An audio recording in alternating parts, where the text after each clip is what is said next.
night, Milwaukee, Wisconsin. It's a beautiful night for baseball here, and we are ready for Game 3 of this series.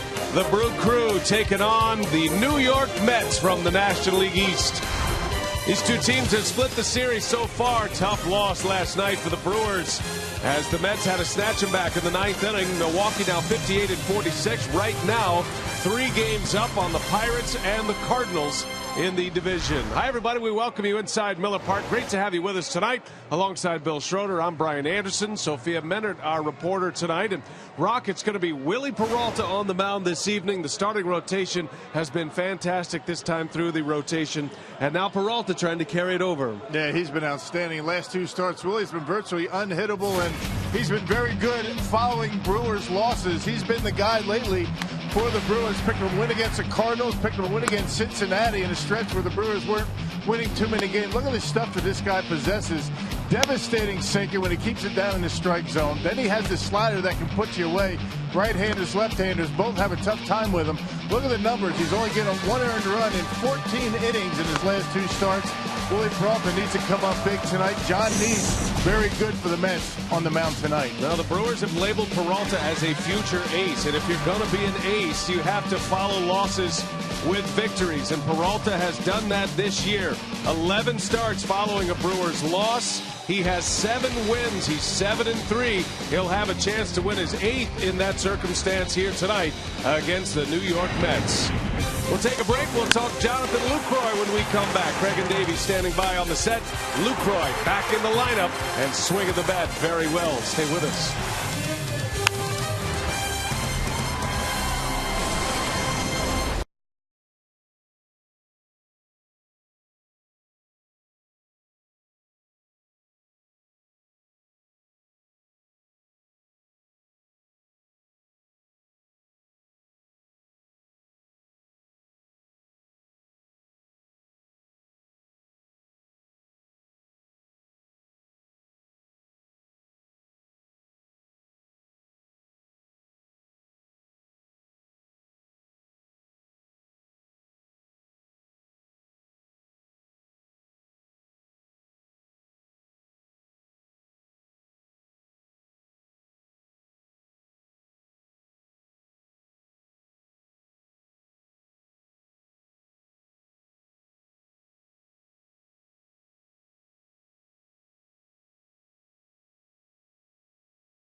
It's brought to you by Menards. Save big money on all your home improvement needs at Menards. By Miller Lite, now in the original can, it's Miller time. By Toyota, let's go places. And by Southwest Airlines. Find our fares online only at southwest.com.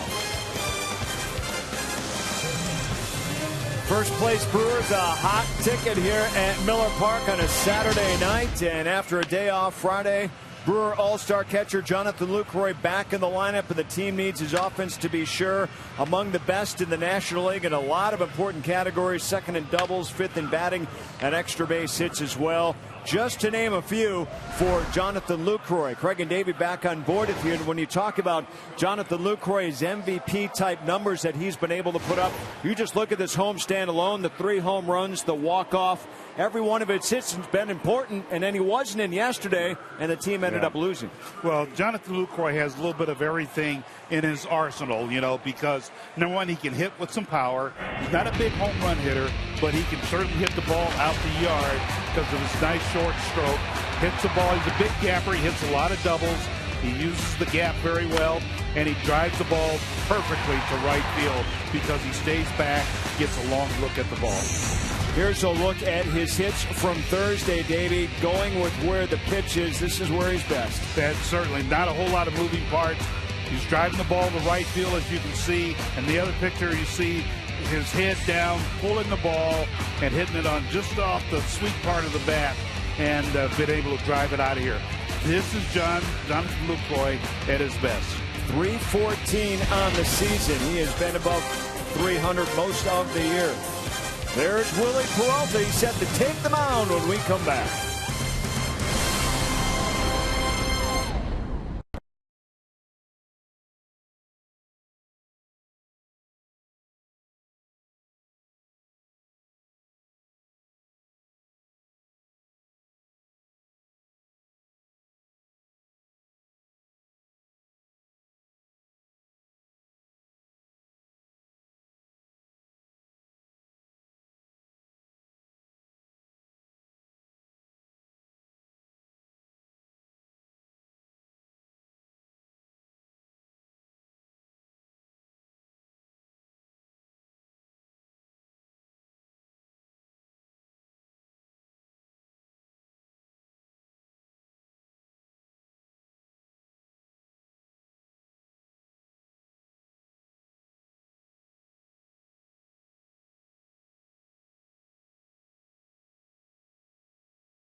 Game time, Milwaukee, Saturday night. Willie Peralta will take the hill tonight, looking for win number 12 of the season.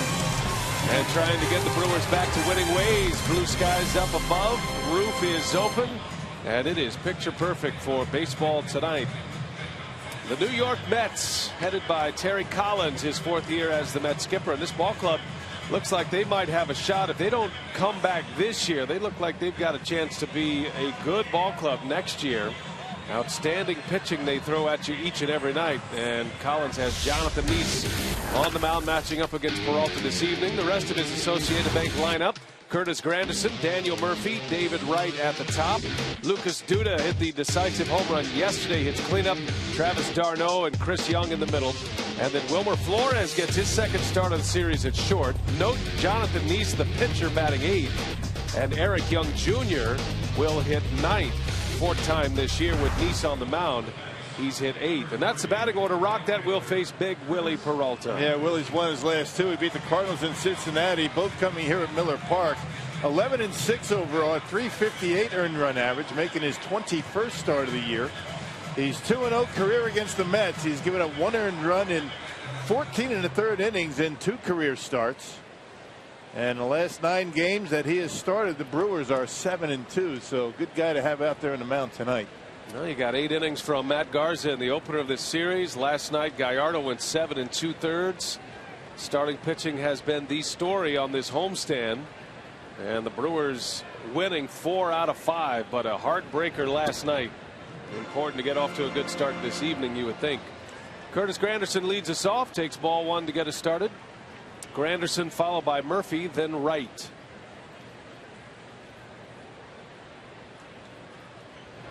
The Brewers don't lose often when they have a lead after 8 innings. Matter of fact, last night was just the 2nd loss of the season when they have a lead after 8. The Brewers are now 48-2 in that category. The 4th blown save of the year for Frankie Rodriguez, and it was a Lucas Duda home run that put the Mets on top. And Rock, that's one of those games. Wins are going to come, losses are going to come, but that one sticks with you a little bit. Yeah, that's a deflating loss right there. You know, the offense, the hitters are thinking, what could they have done to score a few more runs? And you hate to spoil a start like the one Giovanni Gallardo gave the Brewers last night. He was brilliant in 7 2/3 innings. Good curveball, but Frankie just didn't have it last night. The first 4 hitters reached on him. 2-2. Granderson in the air to left field. Chris Davis is there, and he makes the play, and that's how the night begins for Willie Peralta. Yeah, let's check out Menard's defense for the Brewers. Davis, Gomez, Braun, no changes in the outfield from left to right. Ramirez, Segura, Ricky Weeks gets another start at second base. Scooter Gennett, that quad issue is coming along nicely, but sits this one out. Mark Reynolds back at first base, and Lucroy, after a day off yesterday, back behind home plate. Only Miguel Montero has caught more innings than Lucroy. There's Mark Ripperger, the home plate umpire. Dan Bellino on the bases, joined by Lance Barksdale and Kerwin Danley. As Murphy sends one in the seats. Murphy was part of the rally in the 9th last night. He led the inning off with a double against Frankie Rodriguez. And comes into play today. Daniel Murphy, 3rd in the National League in hits. 121 hits for the season. He's got a shot at 200 this year. Didn't have a player reach the 200 hit mark in the National League last season. Matt Carpenter of the Cardinals led the league with 199 last year. And there's another one.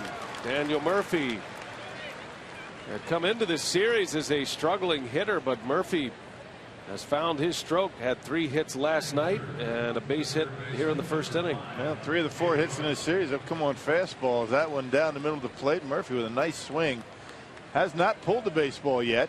3 of his hits to center, 1 to left. Got the rally started in the 9th inning against K-Rod with a double down the line in left.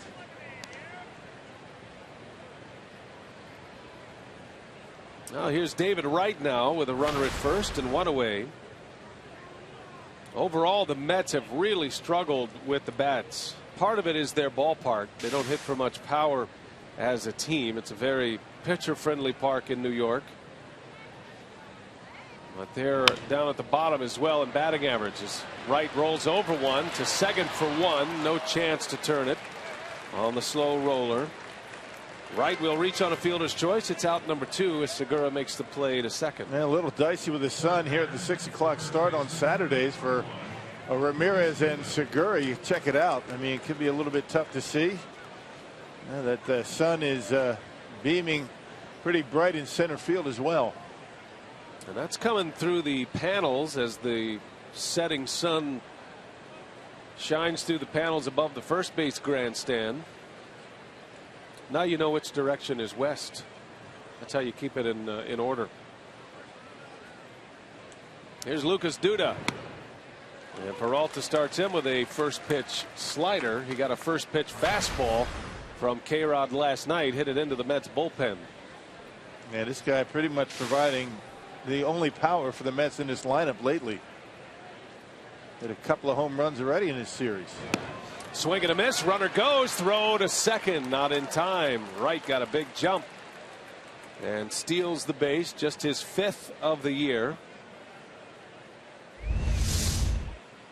Willie with that high leg kick. Tough pitch to throw on for Lucroy, and David Wright able to steal it easily. So he's in scoring position for Duda here in the first inning.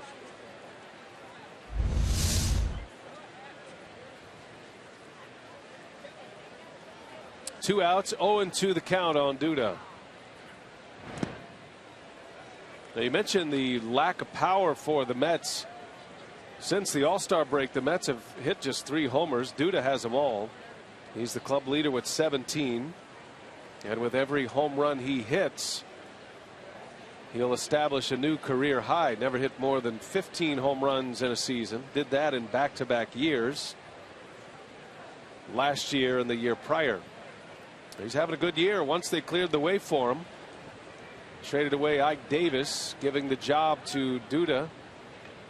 And he's responded well as he lines one to left. Davis makes the play. A nice running catch. Saves the run. And a scoreless first for Peralta. The Brew Crew coming to bat.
Lots full of tailgaters before this one here today. Great tailgating weather. Always a lot of fun here at Miller Park, especially on the weekends. Carlos Gomez ready to lead off. Ron Renicki's Associated Bank batting order has Gomez, Lucroy, and Braun. Jonathan Lucroy back after a day off, and then you got Ramirez, Weeks, and Chris Davis. Mark Reynolds back in there at first base tonight with Gene Segura and Willie Peralta rounding it out against left-hander Jonathan Neese. Yeah, Jonathan Neese, a good one, making start number 18. His second start since coming off the disabled list with a sore left shoulder. It's a 5-2 loss to the Mariners. And he's 2-0 career against the Brewers. His last time out, the only time this year he's allowed more than 3 earned runs in any start. He has been very good. They gave up 4 earned runs, and that snapped a long streak. 21 consecutive starts allowing 3 runs or less. Prior to that last one out, Gomez takes ball 1. Mets failed to score in the first despite a hit and a stolen base. And we'll see if the Brewers can get on the board early once again. Brewers didn't score their first run until the 6th inning last night. Gomez hit a home run last night that gave the Brewers a 2-0 lead.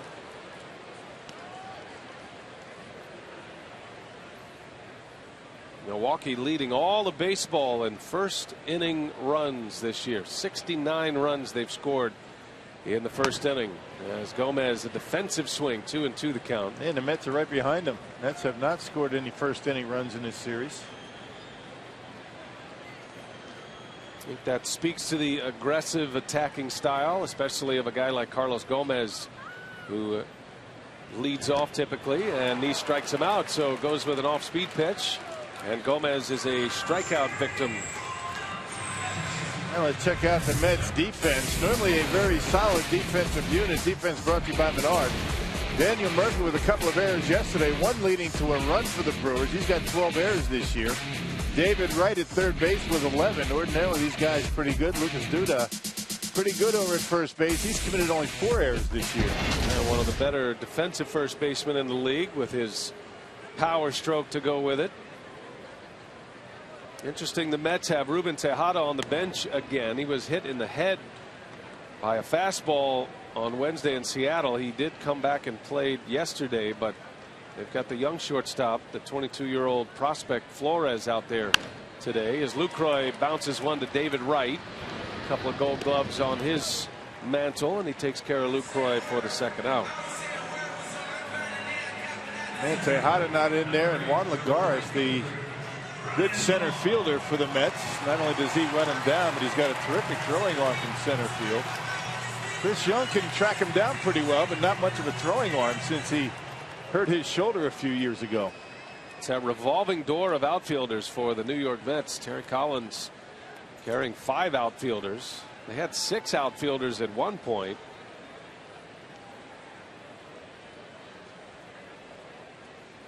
Nice with 2 quick outs. Here's Ryan Braun. Braun took the collar last night. He was 0 for 4. Stranded 4 base runners in last night's game. He hit a booming home run in the first game of the series on Thursday night. A 450-foot blast into left center. That 0 for 4 last night snapped a 12-game hitting streak for Braun. 1 for 8 in this series. He does have 6 hits on the homestand. And the Brewers are 4-1 on this homestand thus far. Sweeping Cincinnati. They won the first of this series before losing last night.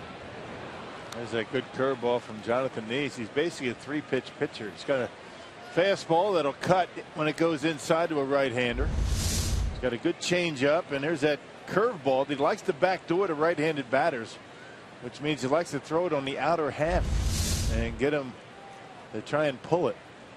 3 very good pitches for Jonathan Nice. There's a changeup.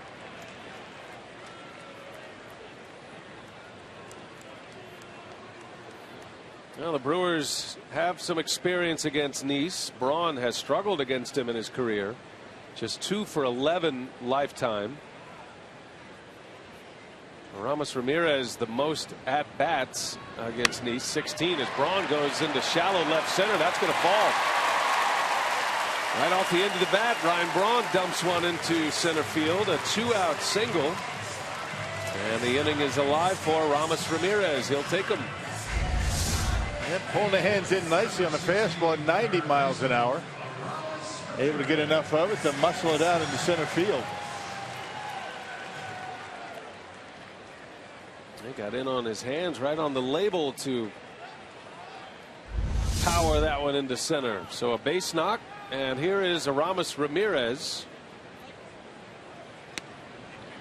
Strike 1 from Nice. Ramirez has faced Nice 16 times in his career. He's 6 for 16 lifetime. That's a .375 average, and 2 of his 6 hits have been home runs.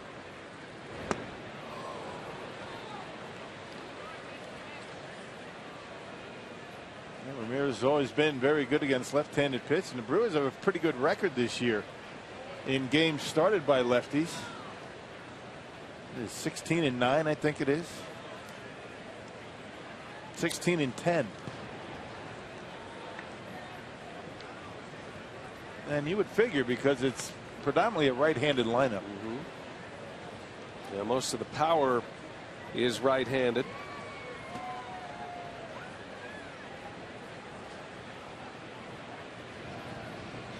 Mets will have a right-hander on the mound tomorrow in Jacob deGrom.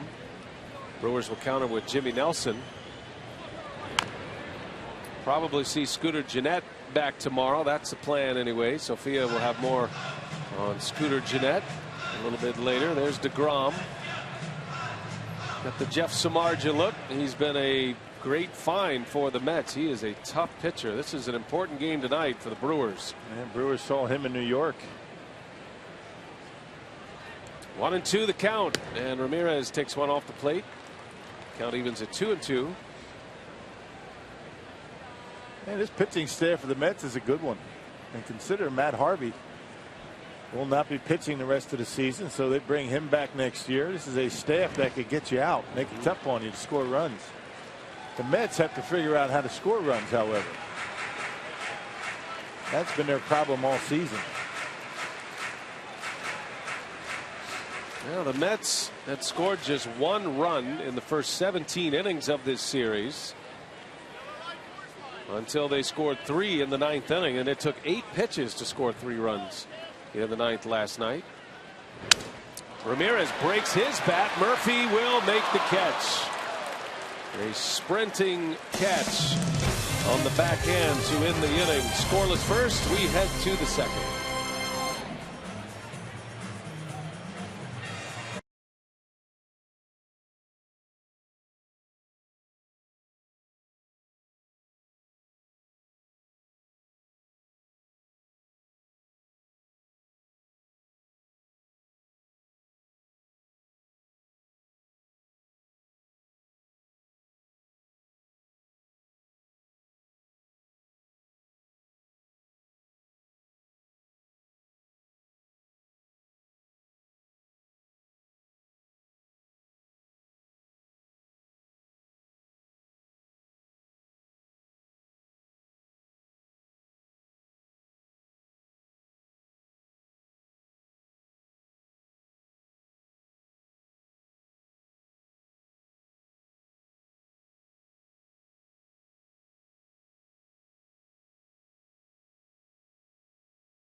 Look at the stuff that he possesses. There's a fastball 97 miles an hour. Look at the location and the movement as it gets to home plate. Good luck. Then he throws a slider on you, and both pitches look pretty much the same out of his hand. Look at it when we superimpose both deliveries at the same screen. Fastball, slider, both out of the same arm slot. And then just as it gets to home plate, they kind of split off. One goes away from the right-handed hitter. The other one goes in on a right-handed hitter. That is almost impossible to pick up when he releases that baseball. Well, and he hits that lower spot to start. Travis d'Arnaud didn't get the call this time, but Peralta, he's always had great stuff, no question. He is a power pitcher with a power sinker, but harnessing that stuff is the reason why he has been so good this year. And just like that, Rocky's been able to get ground ball outs. He's not so reliant upon the strikeout. Not that he can't strike out a lot of hitters, but he's a much more efficient power pitcher these days. And when you have stuff like that, you don't have to worry too much about the corners. All you have to do is concentrate down in the strike zone. So if you're catching him, you don't worry about too much setting up on the corners too much early in the count. For sure. I mean, if he keeps it down, gets that movement, he gets those ground balls like he just got with d'Arnaud at the plate. So 1 gone. Here is Chris Young, one of 2 Youngs in the starting lineup tonight for the Mets, Chris and Eric. Chris Young starting in center field tonight, hitting at just 195 this year, and dealing with a calf injury. Eric Young hitting 9th in a National League lineup.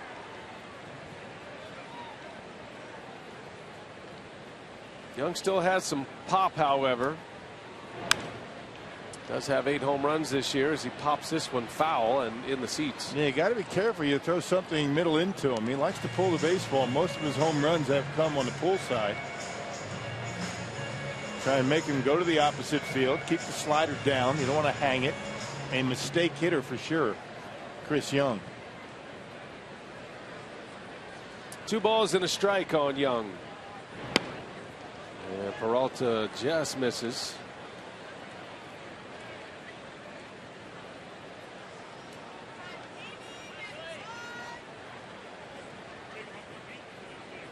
Hitters count. 3-2 it goes. Young's been an all-star.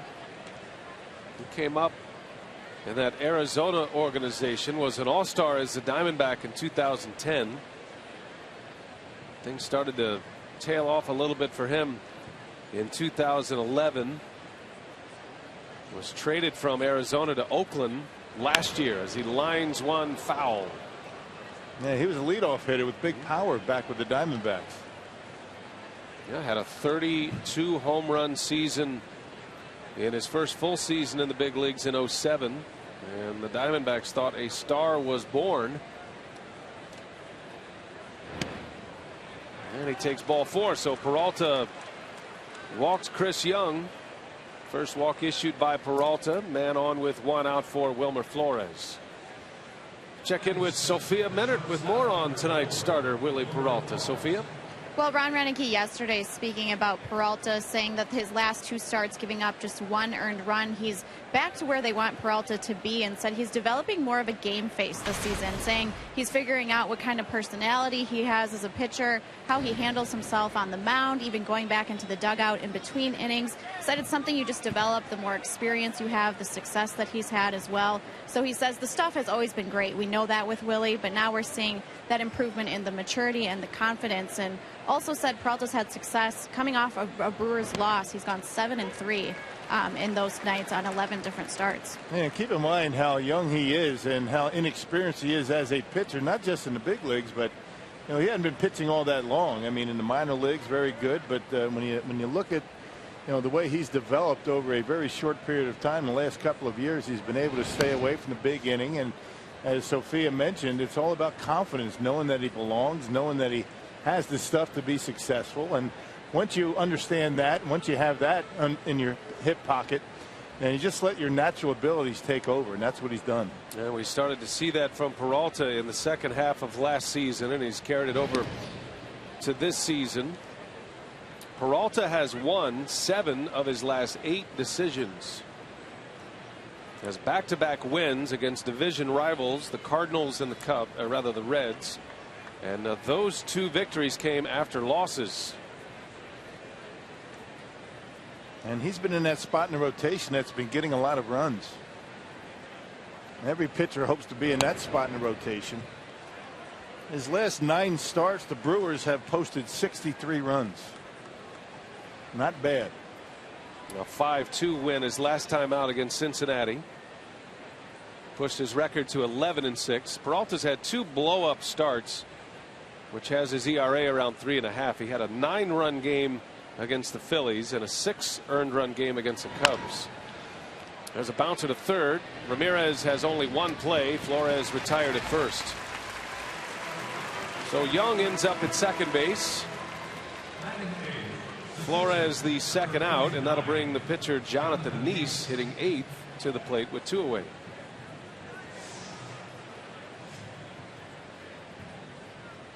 This is the 4th occasion when Neese has hit 8th. Terry Collins has done this 8 times this year, batting the pitcher 8th. This is something we saw a lot of from Tony La Russa in the Cardinal days. The Brewers actually did it under Ken Maka, a little bit under Ned Yost, and then under Ken Maka. Well, you've got to have the guy in the 9th spot that is essentially a second leadoff hitter, and certainly Eric Young fits that bill. So basically, once you get through the first 8, you've got back-to-back leadoff hitters, Eric Young, then Granderson. And if you're the manager, these are the spots you're hoping to avoid the first time around. 2 outs, runner in scoring position, and where you would regularly have a position player at the plate, now you have a pitcher. The defense of that is, well, they might just walk a position player to face the pitcher anyway, so you might as well clear him. And by the way, Neese can swing the bat a little bit. Neese has just 1 hit this year, but he's an athletic guy who typically makes contact. Got Young at second. 2 outs in the inning. And a 2-1 pitch. Outside ball 3.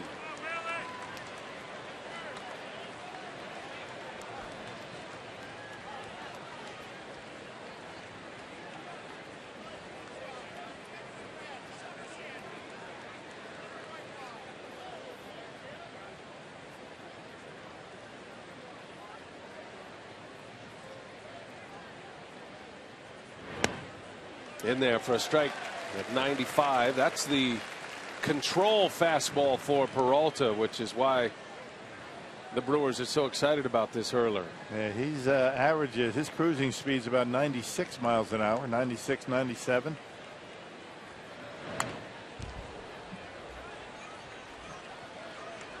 And he has stamina too. Peralta's one of those big, strong, hard throwing guys that can continue to keep the velocity up late in games.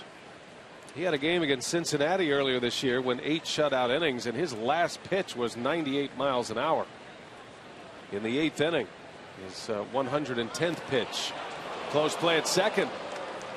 Not a bad idea there as Young was drifting off the bag. You get him out, you have the pitcher leading off the next inning. No, not even if you don't pick him off, you keep him a little bit closer to second base, he might not get a great jump. And he might not be able to score on a hit. Full count to Nice. And he spoils another one foul.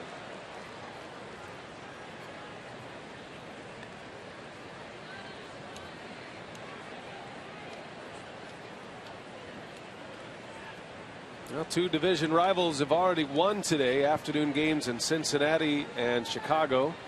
The Reds beat the Nationals 1-0, and the Cardinals took down the Cubs today at Wrigley. Yeah, Peralta loses Nice. So a long battle, couple of foul balls, and now Willie will have to deal with Eric Young with 2 on after walking the pitcher. Second walk of the inning for Willie Peralta. And racking up some pitches here in the second inning.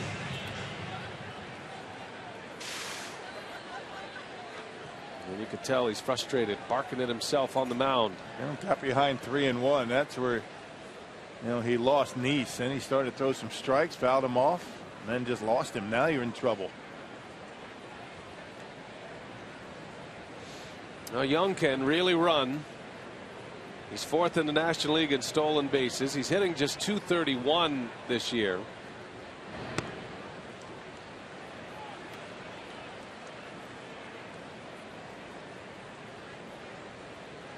The National League stolen base leader a year ago.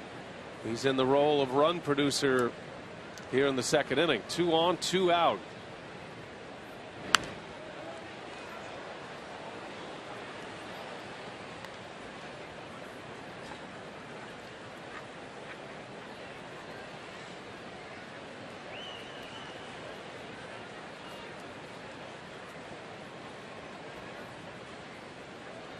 Mets are in game number 9 on this 10-game road trip. They're 4-4 on the road trip. They came to Milwaukee from Seattle and split the first 2 games of this series as Peralta misses inside. 2 balls and a strike. It's a very patient offense, this New York Mets batting order. They lead the NL in walks. Very patient at the plate, but don't score many runs. You think sometimes to be a little bit more aggressive might work out better for them. They take a lot of pitches. 2-2 on Young. Matt Garza and Giovanni Gallardo exploiting that fact with the Mets. They were efficient on the attack, throwing a lot of strikes and getting Mets hitters down early in counts. The first 2 games, both pitching deep into the ball game. Garza went 8 with just 1 run. Gallardo went 7 2/3 shutout last night.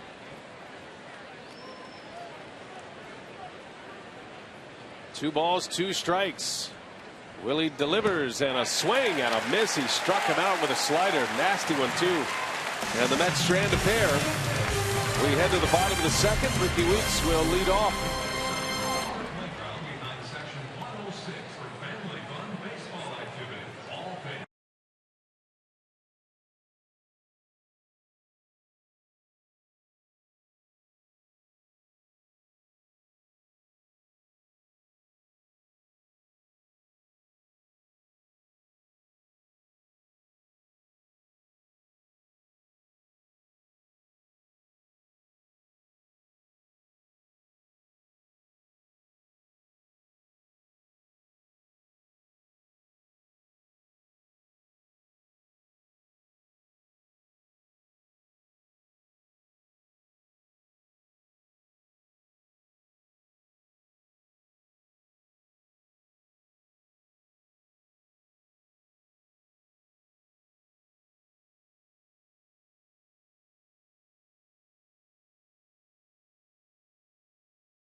lineup tomorrow, dealing with that left quad tightness that has kept him out for the last few games. And Jeanette was out on the field with head athletic trainer Dan Wright, who's doing some jogging, running, lateral drills, trying to test that quad. Also took batting practice for the second time. Said he was anticipating being available tonight. Said everything felt good when he was out on the field. Now he said the tough part will be tomorrow when he gets back onto the field, trying to be cautious and not overexert that quad like he did in Washington, trying to steal some bases. Brian. All right, Sophia, thanks. And Jeanette will be back in the lineup facing Jacob deGrom tomorrow. Final game of this series with the Mets as Ricky Weeks takes strike one from Nice. So not a day Jeanette would have been in the lineup anyway. Weeks making his fourth consecutive start. And I think Scooter Jeanette a little bit relieved he was able to take a breather and get that quad healed up, as opposed to trying to play through it. Slow roller out to short. Flores will make the play. Weeks is retired. And one gone here in the second. That is one of the benefits the Brewers have of a guy like Ricky Weeks and that platoon. And we saw the same thing with Mark Reynolds and Lyle Overbay. If one guy gets hot or if there is an injury, then you take advantage of your platoons. Ideally, you'd rather not have platoons at first base and second base. But Ron Renicki's been able to make it work, and it's been impressive that he's gotten some production. I don't think it's helped Scooter Jeanette. I think it's given him a lot of confidence, not having to face tough left-handers. Ease him into that starting lineup. You would think that, as time goes on, probably next year he's going to get the lion's share of the playing time, if not all of it. Chris Davis out on a close play. David Wright handles it. 2 up and 2 down for Nice. Hey, the Brewers and Giants take center stage at Miller Park Tuesday, August 5th through Thursday the 7th. As two of the NL's top clubs battle for a playoff spot. Call 414-902-4000 or go to Brewers.com to reserve your spot today. Well, the Giants in first place in the National League West. They'll match up against Clayton Kershaw tonight. Ryan Vogelsong against Kershaw. Dodgers at San Francisco this evening.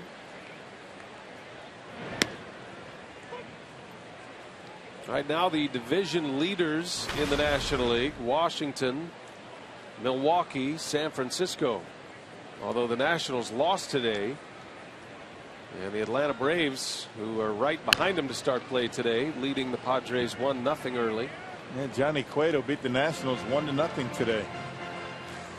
I was watching the end of that game.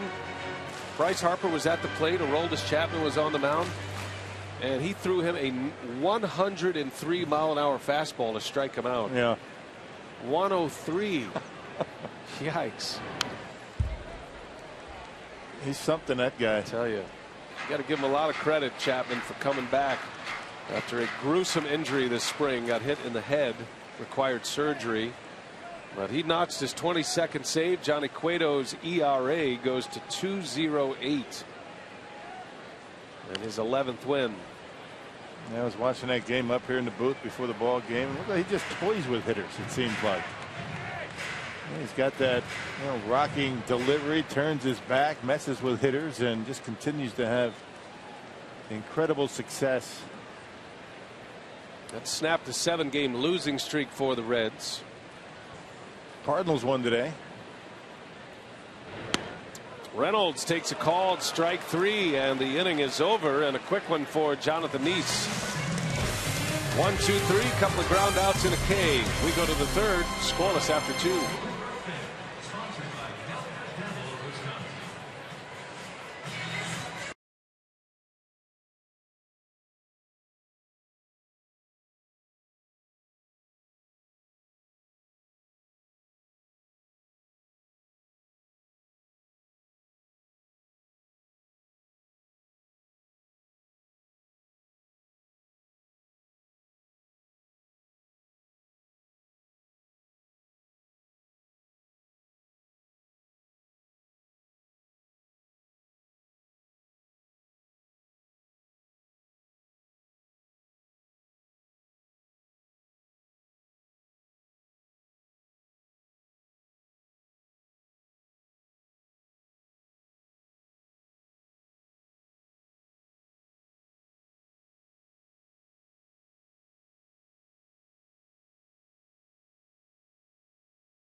we head to the third. And earlier today, close to 4,000 individuals ran and walked in the annual Brewers Community Foundation 5K Run Walk.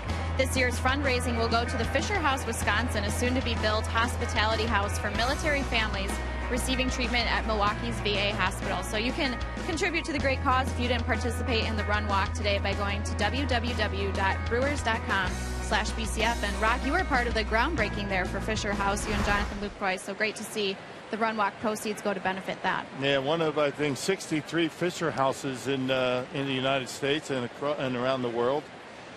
It's a great thing. It's like a Ronald McDonald House for veterans who are receiving treatment, rehabilitation here at the VA. And it's right across the street, right next door here to Miller Park. Curtis Granderson leads off, hits that one deep to center field. Gomez will play it off the fence. And that'll be extra bases for Granderson. A leadoff double for the Mets here in the third inning. Just their second hit to go along with 2 walks. And that snaps an 0 for 18 at the plate for Granderson. You see the two-seam fastball getting a lot of the plate that time. Didn't have much of a sink to it. And Granderson, with good power for a leadoff hitter, able to hammer that one over the head of Carlos, who was playing him pretty shallow out in center field.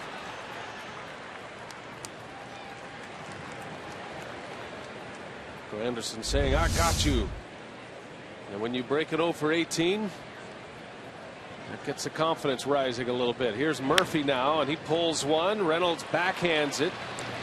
Peralta there for him for out number 1, but it does advance Granderson to third.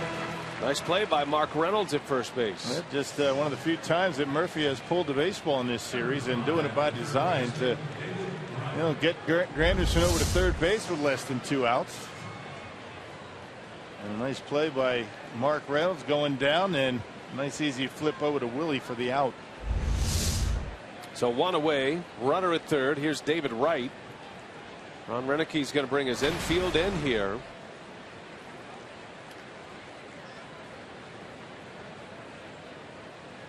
Wright had an RBI last night in that 3-run 9th inning. Put the Mets on the board for the first time. And wasted no time against K-Rod. Had a base hit to left.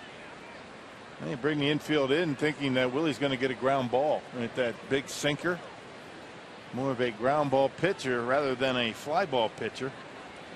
And you hope he hits it right at somebody. Because when you're that far in, almost on the grass, you don't have much range.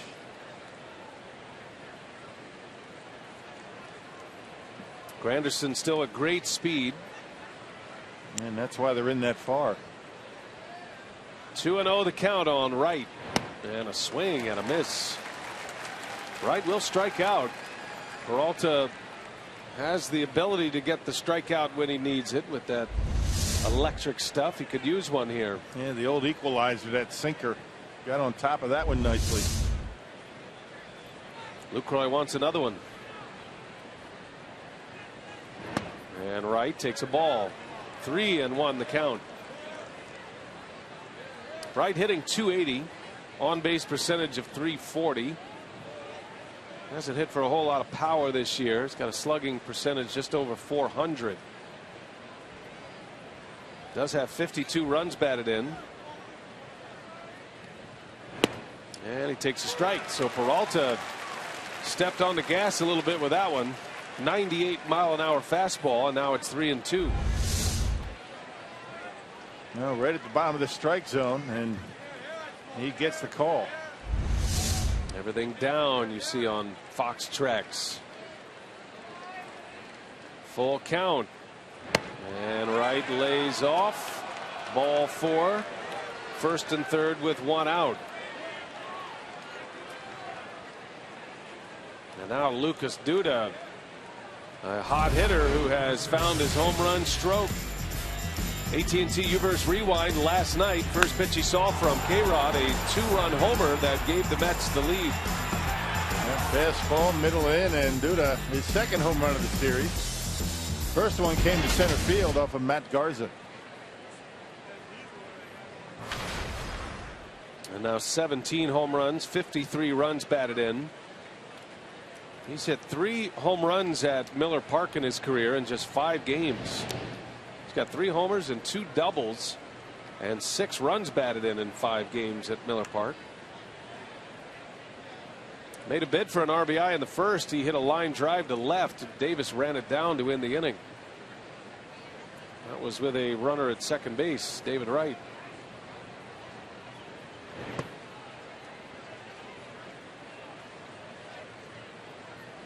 Hit it pretty hard down the line toward left field, but as you mentioned, Davis makes the catch. Willie's trying to get a ground ball to get out of this mess. Duda more of a line drive fly ball hitter as opposed to ground balls. He's only bounced into 2 double plays this season. That uppercut swing. Remember, David Wright stole a base last time on. Peralta keeping him close.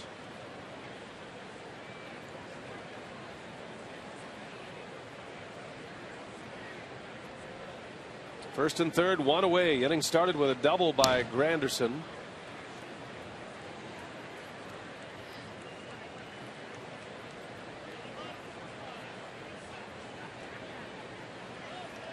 Granderson moving to third on the ground ball by Murphy. Wright walked. Big spot early for Willie Peralta. And a swing and a miss. There's that slider from Peralta. Slider on a fastball count. Got him out in front. Willie has a changeup. He'll use it typically against left-handed batters. You might not see it in this at bat, though. Third best pitch. You don't get beat by that. Straight over the top of it.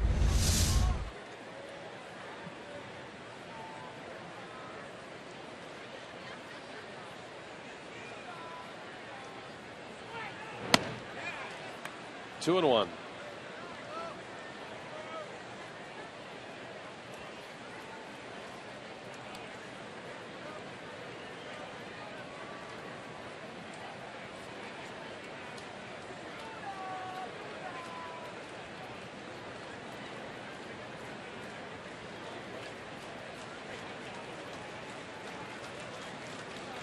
Peralta delivers, and Duda takes ball 3.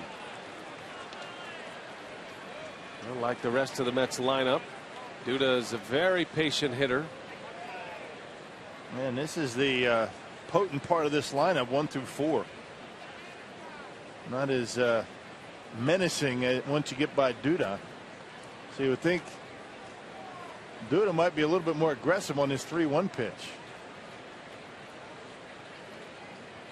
Swings, lines one, center field. Gomez can't make the play.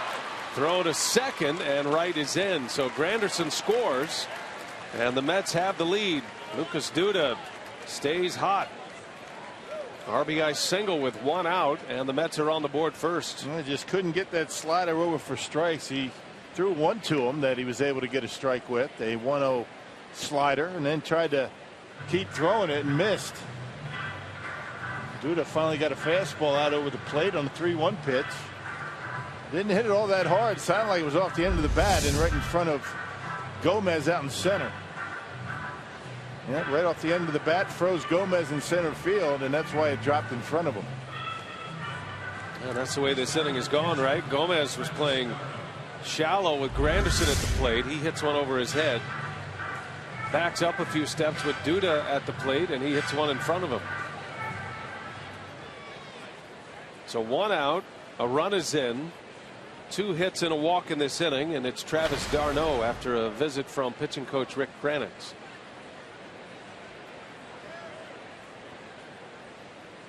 d'Arnaud grounded out his last time up. And Peralta could use a ground ball here, but he falls behind again. He has been falling behind, hasn't he? And d'Arnaud's been swinging the bat pretty well since his call up. He didn't do much his first time up. Hitting near 300 since he got called back up to the major leagues. There's a strike. d'Arnaud has reached base safely in 20 of his 23 games since returning from AAA. He's hit .295 since coming back up.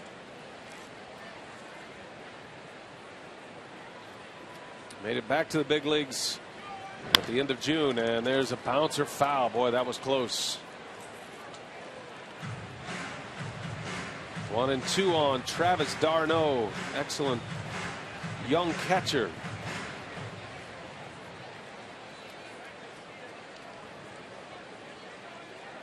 Been impressed with d'Arnaud's ability to block pitches defensively.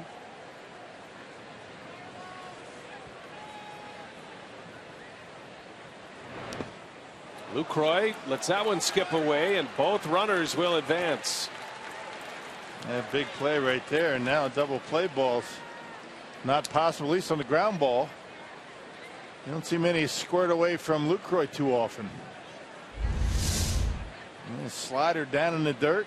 Tried to get down on it, but just off the side, hit the thumb of the glove and squirted away from just enough. Both base runners able to advance. 2-2, and another one in the dirt. Nice block by Lucroy. Count goes full. It's been a struggle for Willie Peralta through the first 3 innings tonight. So far, only 1 run on the board. But the Mets threatening in a big way here with 1 out. Yeah, the one thing that you can pinpoint for Willie Peralta in his previous 2 starts, his slider's been terrific, and he was able to throw it for strikes. He's having a difficult time with that so far tonight. Infield end, 3-2 pitch. d'Arnaud fouls it back. d'Arnaud's been traded twice already in his career. Some pretty big name trades. He was involved in the Roy Halladay deal, going from the Phillies, his original team. He was a first rounder with the Phillies. From the Phillies to the Blue Jays for Roy Halladay, and then he went from the Blue Jays to the Mets in that multiplayer deal that included R.A. Dickey. A pop-up. Ryan Braun, a long run coming in, calls it, and makes the catch. Fires a strike to the plate, so that is about as good as Peralta could have asked for. d'Arnaud pops up, and the second out of the inning. The runner's still at second and third. Another 3-2 pitch for Willie Peralta, and this time able to get it a little bit back in the stance a little bit. d'Arnaud just a very defensive swing, pops it up, no chance. And David Wright's going to try and score on the throwing arm of Ryan Braun.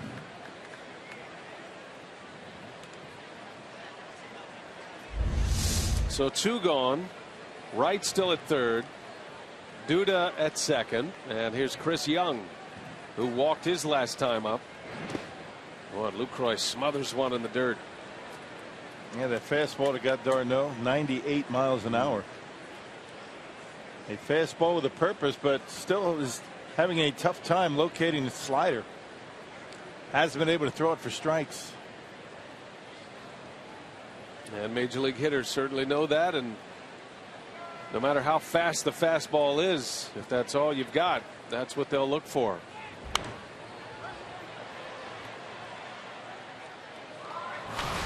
But you got to keep throwing it. Maybe he's going to find it at some point. 61 pitches already for Willie in the 3rd inning. He's walked 3.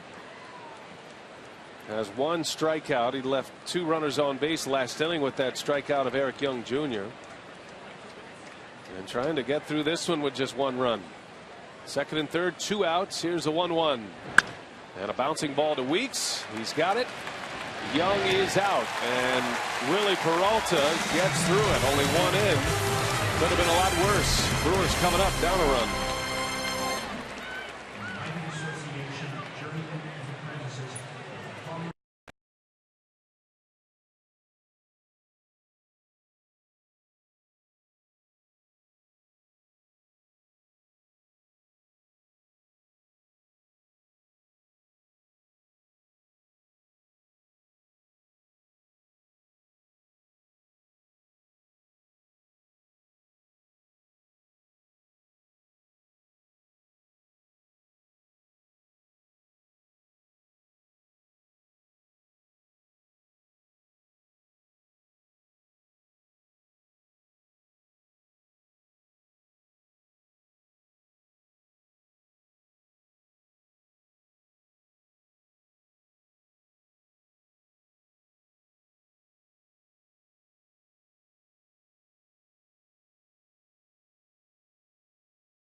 to you by Piggly Wiggly, the official supermarket of Fox Sports Wisconsin.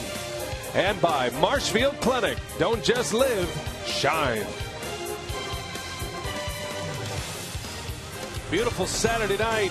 Underway an hour earlier on this Saturday. And some fans still filing in. A lot of families here.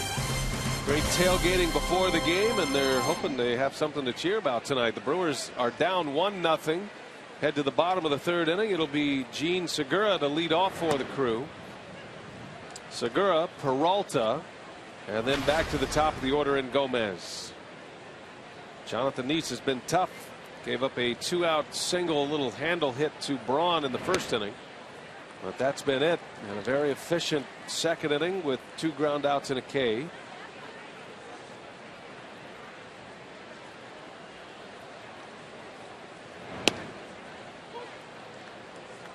Nice is a control pitcher who works all the edges. He works fast. He throws strikes. And it's been basically fastball curveball so far tonight.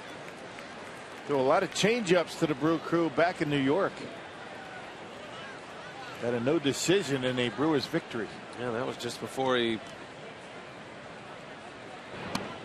went on the road as he walks Gene Segura. So the first blemish of the night for Jonathan Nice. And a leadoff walk to a very fast base runner. Hey, a reminder, you can catch every strikeout, every game ender, every history-making moment on MLB Whip Around. It's weeknights, 9 p.m. Central on Fox Sports 1 and streaming live on Fox Sports Go. So here's Peralta with a runner at first and gets the bunt down. Nice's only play is first base. Well done. Sacrifice bunt. Segura the second into scoring position with 1 away. Yeah, 5th sacrifice bunt for Willie so far this year. Helped himself with the bat. Brings the top of the order up with the man at second base.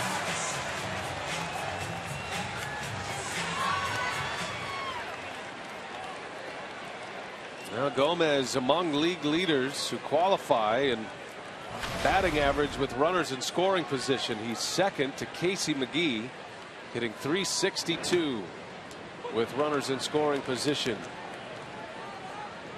Casey McGee now with the Marlins. He's hitting .371 in that category. And a leadoff hitter playing run producer here in this third inning. Tying run at second. Quickly 0-2 as Nice burns off the corners. 88 miles an hour on the inside corner. Locates well on both sides of the plate.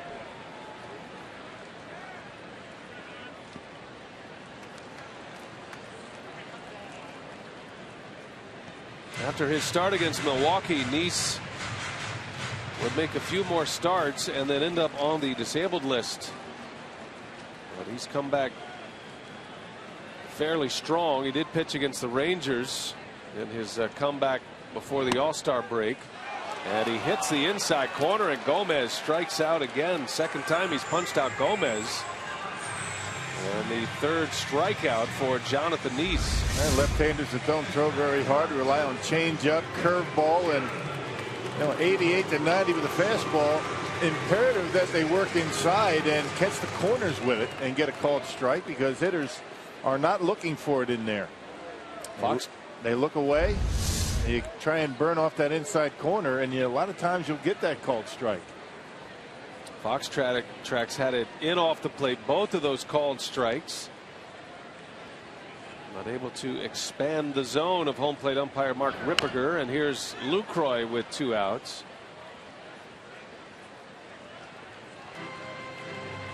Yeah, shades of guys like Flanagan with the Orioles back in those days, and Frank Tanana after he had his arm injuries. I mean, didn't throw very hard, but not afraid to come inside and catch that inside edge. And a former Met who will be inducted into Cooperstown into the Hall of Fame tomorrow, Tom Glavine. Right. That's how he made his living. Finished his career with the Mets, did Glavine. Lucroy in the air, right center. Granderson had him played that way, and that will retire the side. Brewers strand a runner at second base. Jonathan Neese has 3 scoreless on the board with just 1 hit.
Game series, Brewers Mets. It'll wrap up tomorrow. Wrap up the homestand as well tomorrow. Our Carsoup.com trivia tonight. Greg Maddux won 18 Gold Gloves. Named the only other NL pitcher to win 1 during that span. He'll be inducted into the Baseball Hall of Fame tomorrow. Greg Maddux, along with his teammate Tom Glavine and their manager Bobby Cox. Got 3 managers going in, 3 players. And congratulations to Frank Thomas, Greg Maddux, Tom Glavine, and the 3 managers, Tony La Russa, Bobby Cox, and Joe Torre. Should be a lot of fun. That'll happen tomorrow in Cooperstown. Also want to send out our congratulatory wishes to Eric Nadel, the longtime radio voice of the Texas Rangers, winning the Fort C. Frick Award. So he'll be inducted into the Hall of Fame, the broadcaster's wing. Congratulations to Eric Nadel, a mentor of mine growing up in Texas. Good guy.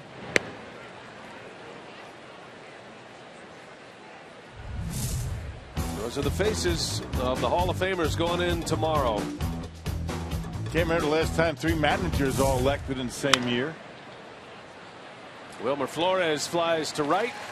Easy out for Braun. 1 gone in the inning. All very deserving. No question.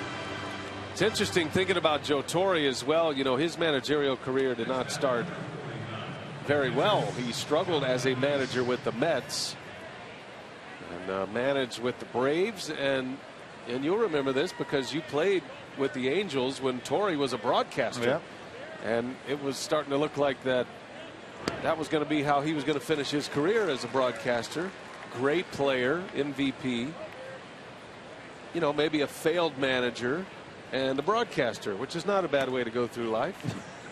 But he came back and he took over that Yankee ball club, and the rest is history. And what a run Joe Torre had with the Yankees, and emerging as a Hall of Fame manager in the process. Yeah, terrific player too. But everything Joe Torre's done in baseball he's excelled. Doing a nice job in the Major League Baseball office. In charge of doling out fines, is he not? He is. Yeah, every time there's an ejection or a concern or controversy with umpires, Torre's the one who makes that phone call or receives that phone call. I think Ron Renick's been on the phone with Joe Torre a few times this year, as a matter of fact.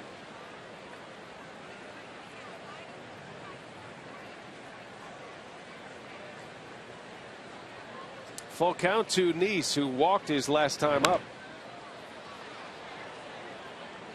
Similar at bat going here. A lot of pitches, a lot of foul balls with 2 strikes. Peralta just hasn't been on his A game, but he's only given up 1 run. And there's a called strike 3. So Nice takes one, and Peralta picks up his 2nd strikeout. 2 outs in the inning, and here's Eric Young Jr. Season high in strikeouts for Willie, 7. He's done it twice. Doesn't need the strikeouts. I think the Brewers and Willie would prefer to get ground ball out, some lazy fly balls early in the count to keep that pitch count down. That's a pitch count that is soaring here in the 4th after he labored through the 2nd and the 3rd.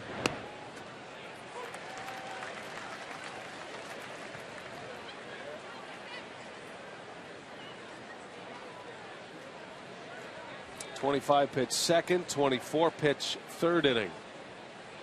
You want to try to keep that pitch count per inning around 15 or so if you're going to be efficient. Obviously a single-digit pitch inning is ideal. Those don't come around very often.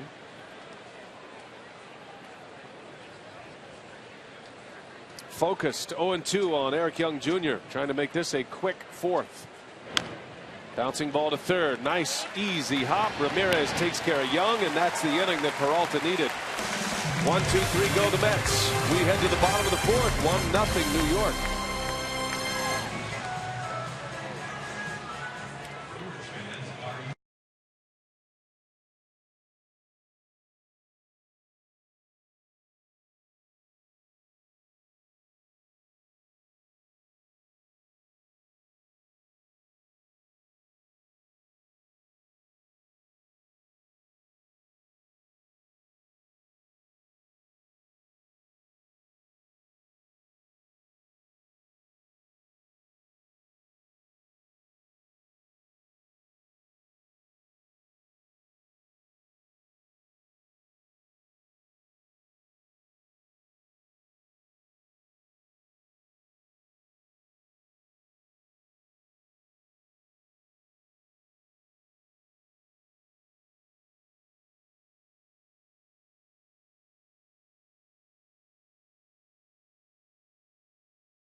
Man t-shirt giveaway on Friday, August 8th. The Brewers will face off against the Angels, and all fans will get a free vintage Brewers t-shirt courtesy of Orbison Corporation.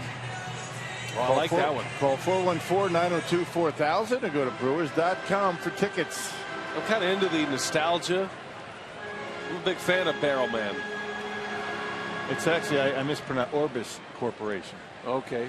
Not Orbison, Orbis. I much apologize for that. They'll understand. It's okay. They'll be on all the shirts. I hope they understand. Ryan Braun leads off, takes a strike from Nice. Brewers down 1-0. Braun, Ramirez, and Weeks coming up in the 4th inning. Nice has been very good. Just 40 pitches to get him through the first 3 innings. Has 3 strikeouts and a walk. He has struck out Gomez twice in this game. And hasn't thrown a pitch over 90 miles an hour. Great contrast in styles tonight. Willie Peralta and Jonathan Nice. You know, the Brewers had just 4 hits last night. Got beat 3-2. This offense was rolling along over their last 4 home games leading up to last night's game. Hey, good pitching does that to you. It really does. And the Mets can pitch. That's their strength. Yes, they can. They put up 9 runs in the first game of this series. Not much since. Nope. 2 runs on 4 hits last night. And Braun takes a called strike 3. So Nice just painting the corners now.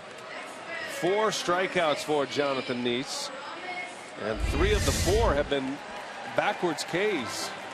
That cut fastball that he tries to backdoor ends up catching plenty of the plate with it. Talked to Johnny Nairn before the ball game. The scouting report on Nice saying he's not afraid to do that. Start that cutter off the outside corner to a right-handed hitter, and then with that late movement catches the edge. There's the hitting coach. Had his offense rolling along earlier on the homestand. Trying to figure out Jonathan Nice here tonight. And he'll do the same with his curveball. He'll start it off the outside edge. Backdoored on the outside corner to a right-hander. Can't give up on that pitch. He's thrown 46 pitches. He's thrown 33 strikes. A lot of strikes. Getting ahead early. And what makes him tough is that you cover the outside with the cutter. You know, the curveball, the changeup, and then he'll straighten you up for a strike on the inside corner. Keeps you honest. Away, away, away, and then he'll try and catch the inside edge with a fastball, and then most of the time he gets it. And that's the key. If you don't throw it for a strike, hitters aren't going to swing at it anyway, and then just fall behind in the count. But he does throw it for a strike. 1-2, flare to right, but Granderson is there for the out. Ramirez retired. 2 up, 2 down. Well, the Mets right on the fringe right now, trying to determine if they're going to be buyers or sellers. They're 8.5 back of the Washington Nationals in the East. Washington, Milwaukee, San Francisco are the division leaders. Washington lost today to the Cincinnati Reds. You got the Dodgers and the Braves right now in the top 2 wild card spots. St. Louis tied with Atlanta, and then you got the Pirates a half game back. So it is a wide open race. You're going to have 3 division winners, which will advance into the division series round, a best of 5. The 2 wild card teams who make it will play a 1-game playoff to see who advances. So you've got 3 shots to make the postseason. Yep. But you know, the way it is now with the new playoff format the last couple of years, you want to win the division to be able to go into a series, as opposed to that 1-game win or go home scenario. Anything can happen in games like that. Ideally you win the division, but worst comes to worst. Wild card's not a bad option. Brewers with a 2.5 game lead right now. Cardinals won today. Now the Cardinals won today. The Pirates play the Rockies tonight, and we told you Cincinnati won as well. The Giants host the Dodgers tonight. The Dodgers could take over first place from the Giants with a victory. They're just a half game back. So there's a lot of tight races in all of the divisions. The wild card is tight. We're set up for a fantastic finish to this season in the National League, as Ricky Weeks draws a 2-out walk. There's a base runner with 2 away, and that'll get a home run hitter to the plate in Chris Davis.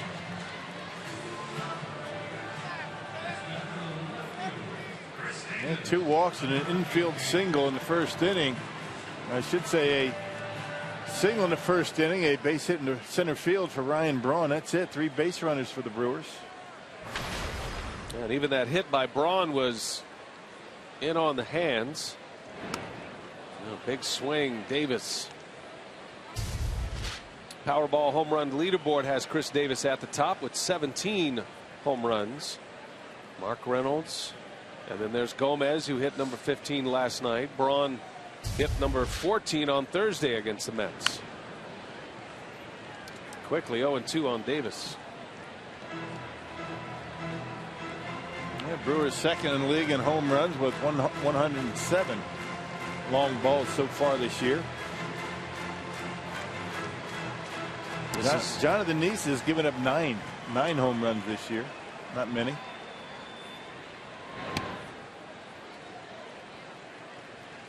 Brewers with 107 homers. This is game 105.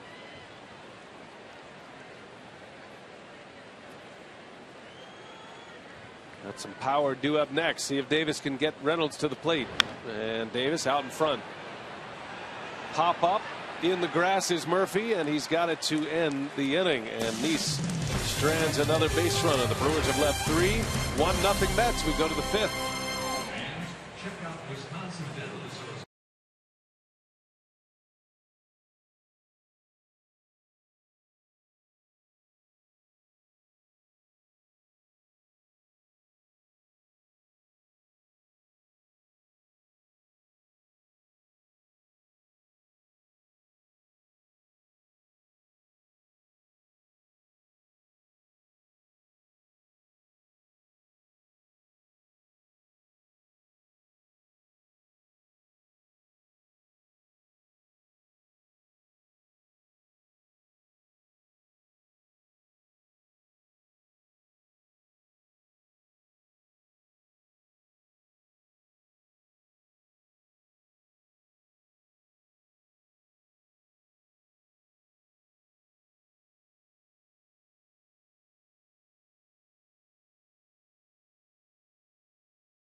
League tribute game, and I'm joined by 2 of the honorees here today, Ted Tolles Jr. and Ted, thanks for joining us.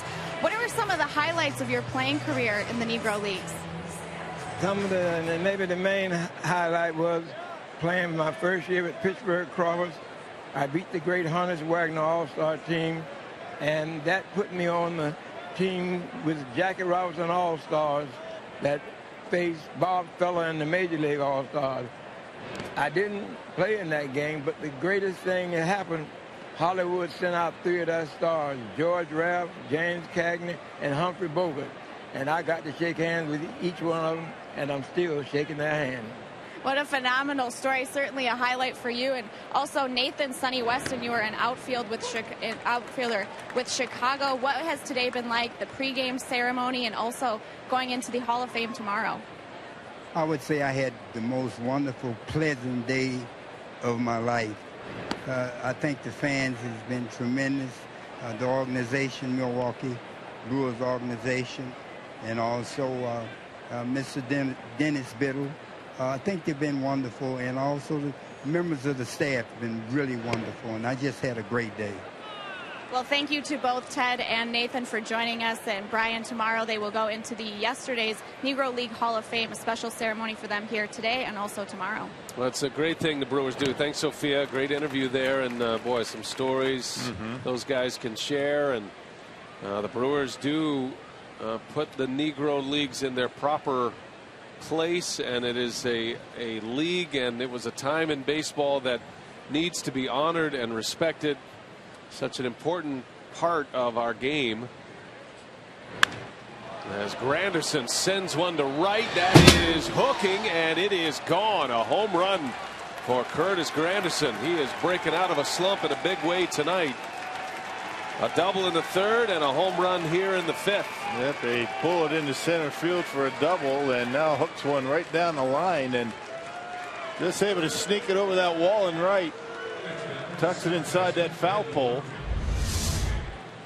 That 2-seam fastball from Willie Peralta out over the plate, and look at the extension for Granderson. Yeah, good balance, head down, and he's always been a guy that can hit home runs. Not a big guy, but got a lot of power in that bat. And his 15th homer makes it 2-0 Mets. Daniel Murphy takes a strike.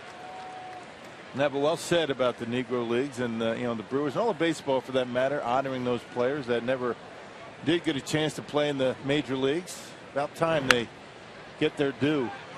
There's a little flare by Murphy, and that's going to fall a base hit.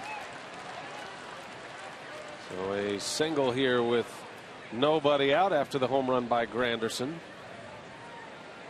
And we talk a lot about Cooperstown and the Baseball Hall of Fame, that induction ceremony tomorrow. If you ever get a chance to go to the Negro League Baseball Museum, that is in Kansas City, and it's one of the great museums in the world. And a ceremony before the game. You know, Ricky Weeks, his grandfather played in the Negro Leagues and has long been a proponent and a supporter of the Negro League recognition ceremony. Well, Ricky took a contingent, or was part of a contingent that went to the Negro League Hall of Fame in Kansas City one off season, and said he had a great time. Good that he does that. Understands and respects those that came and went before him. David Wright back to the mound. Peralta double pumps to second for one, and a double play. Had plenty of time. Yeah, David Wright wasn't running at all. I mean, I guess if he busted out of the box, he might be able to beat it out, because Willie had to hesitate. Nobody at second base. He had to wait for somebody to get there. And Ricky finally the guy, and you know, Reeks realizes how much time he has, and right, an easy out on the double play, not running all that well. Wipes out the base runner, Murphy. So now 2 outs with Duda coming up. And a single and an RBI his last time up. This guy's been a tough out for the Brewers.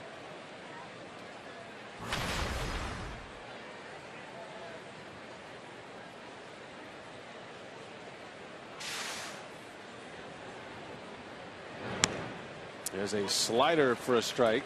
Actually took a little off that pitch.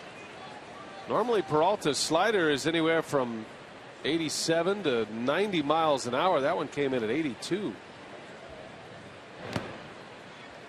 There's a changeup that missed. Yeah, sometimes he'll flip up a curveball and holds it basically the same way, just takes a little bit off of it. You've seen him throw that pitch before. Haven't seen many changeups tonight.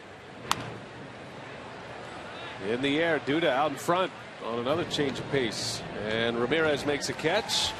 So after the home run by Granderson, Peralta comes back, retires the next 3.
On Fox Sports Wisconsin is brought to you by Southwest Airlines. Find our fares online only at southwest.com. By the Wisconsin Lottery, reminding you to please play responsibly. and by Miller Lite. Now in the original can, it's Miller time. Saturday night at Miller Park, and the Brewers find themselves down 2-0 to the Mets. Head to the bottom of the 5th inning. John Neese has been tough tonight. Brewers have just one hit. That was a Ryan Braun single in the first. Neese has walked 2, but he has stranded 3. Mark Reynolds leads off. A strikeout victim in the 2nd inning. Neese has 3 Ks, make it 4 Ks to go along with those 2 walks.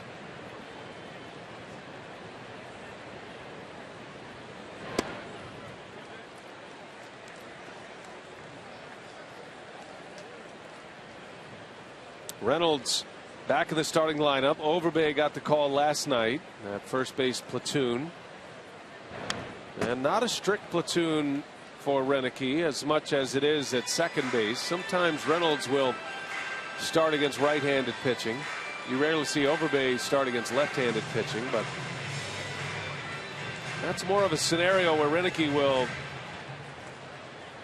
feel out who's swinging the bat well. Look at the matchup, see if a guy's had success throughout his career against a certain pitcher. Sometimes the type of pitcher has something to do with it. There's enough of a book with Reynolds and Overbay. Those 2 guys have been around long enough to know over the history of their career who they match up best with. Reynolds is 2 for 7 lifetime coming in against Neese. He does have a home run against him. And he leans out, and a fly ball that will fall. A base hit. So Reynolds, a little excuse me swing, just trying to save the at bat, and he ends up with a base hit out of it. Able to get enough on a curveball that time. Neese kept it down. He kept it away from Reynolds, but the emergency hack, one-handed, tried to keep that bat as level as he could and dumps it in front of Chris Young. Yeah, Jonathan Neese thought that was an out when it was first hit. Dumps in front of Young, and a leadoff base runner from Milwaukee.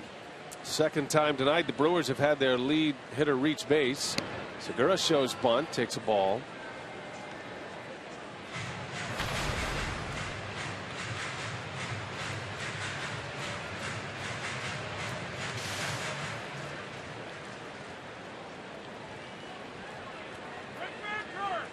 Segura walked his last time up. Ended up at second base after a sac bunt, but was stranded there as he fouls that one away. He was late on a fastball at 88. And that's what Neese can do to you. Segura's a pretty good fastball hitter. He handles big velocity well. But all of that off-speed stuff by Neese has hitters just a little bit hesitant on that fastball. Shows bunt, bunts it foul, and it's 1-2. Segura is trying to bunt for a hit there. He's not trying to sacrifice Reynolds to second. Especially with Peralta, the pitcher, coming up next. Selfish intentions right there for Segura in a good way. And it also gives you an idea of how good Jonathan Neese is early in this game. Right. Well, he got good speed. Segura not afraid to try and bunt for a base hit. Got to get something going somehow. And especially the bottom of this Brewers batting order. Got to get him going.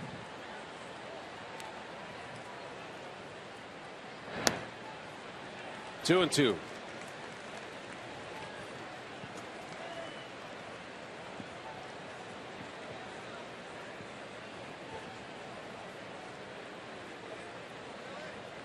See what Neese has in mind.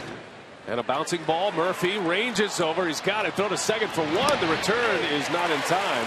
That was a heck of a play by Murphy to get the lead out at second base. And for a guy that had all kinds of problems defensively last night, making a nice play here, shaded up the middle to try and turn the double play, able to spin around and get a good throw over to second base to get Reynolds. Segura runs too well to turn a double play. A good effort by David Murphy or Daniel Murphy that time. That's a tough throw for a second baseman. A little bit of a blind throw. So Segura at first with one out. Peralta Looks like he's up there to try to advance him again. He did drop down a sac bunt his last time up.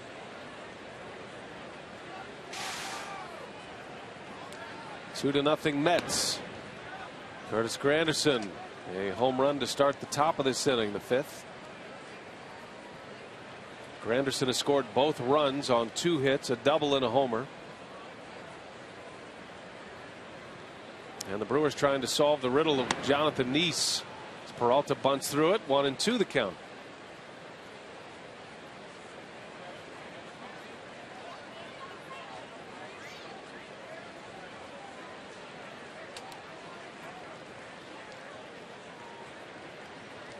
Neese has a great move, can shut down a running game. That's why the Brewers are content to try to bunt runners to second, especially with their pitcher up.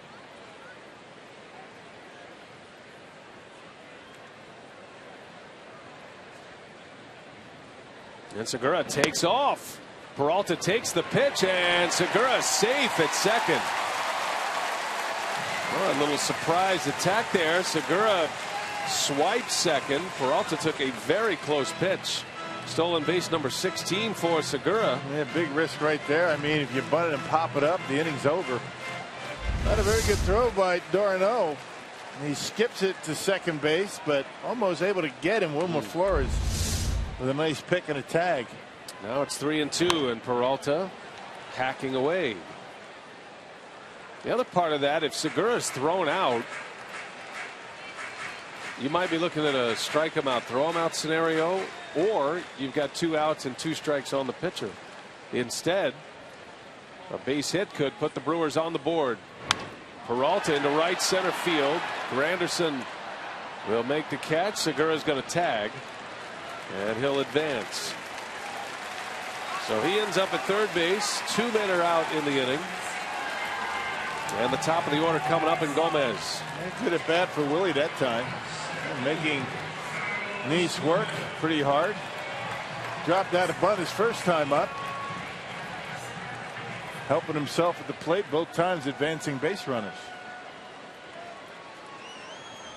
Well, we'll see if Gomez can drive in a run. He had Segura at second base in the 3rd inning and struck out. He's got him at 3rd here in the 5th.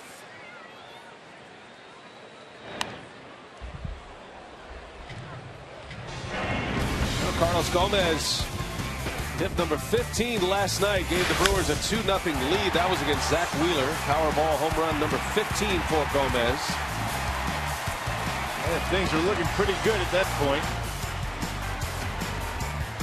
That was a 7th inning home run by Gomez. 0-2 the count. Neese has given Gomez all kind of trouble at the plate. Yeah, behind the fastball and ahead of all the off-speed stuff. Neese has struck him out twice. 0-2. In the dirt, skips away. Here comes Segura, and he will score. Wow. That's a pitch you got to block. That's a curveball. No excuse for that. And the Brewers get a gift run. Well, Segura steals. Willie advances him to third with a fly ball and a wild pitch that should have been blocked. Anytime you call a curveball, you got to block it. Not a very good effort that time, and never did even get his knees down on the ground. That was a pretty nonchalant effort by the Mets catcher to allow a run to score. 1-2 to Gomez. That one's low.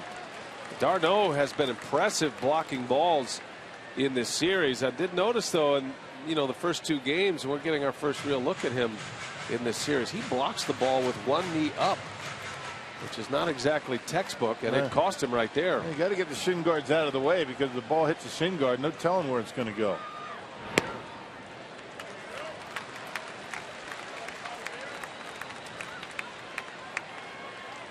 Well, that inning turned quickly. The Brewers looked like they were going to struggle to even get a runner into scoring position. They get a run on a wild pitch. Full count to Gomez, and a bouncing ball through, a base hit. Gomez singles to right, and the inning is alive for Jonathan Lucroy. Great nice piece adjustment. of Nice adjustment for Carlos Gomez after looking bad up until 2 strikes. Staying back, Nice made a mistake, left the curveball up in the strike zone and double clutches. He started, he stayed back, and then banged it into right field for a base hit. Now you might see Carlos Gomez try and steal a base. And Dan Warthen, the pitching coach, out to have a chat with Nice and his young catcher.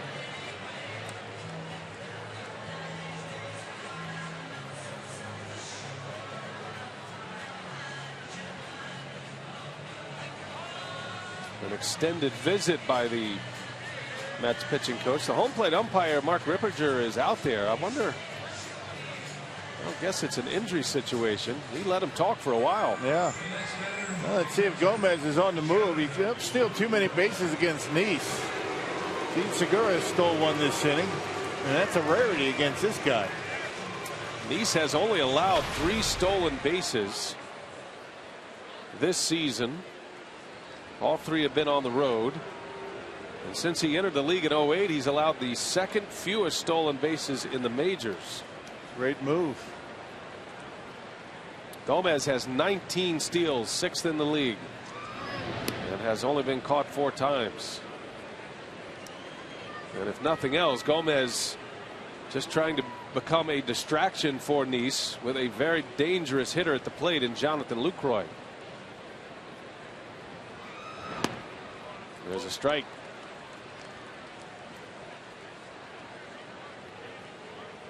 Runners in on a wild pitch. 2 hits in the inning. Segura scored the run after he stole 2nd. Went to 3rd on a fly ball. There goes Gomez, and Lucroy fouls it back. Yeah, had a good pitch to hit too. And Gomez had a pretty good jump. You don't get too many good jumps against Nice. Brewers have had 2 of them. Looking in to make sure he knows where the baseball is, and saw the foul ball. On Segura's stolen base, Darno skipped one in, a 1 hopper to 2nd.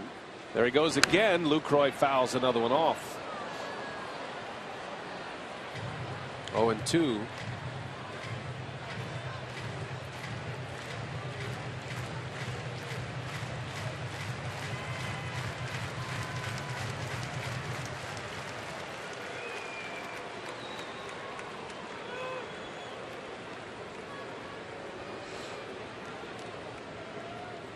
Gomez with a 2-out single. At first, the tying run, Lucroy in an 0-2 count.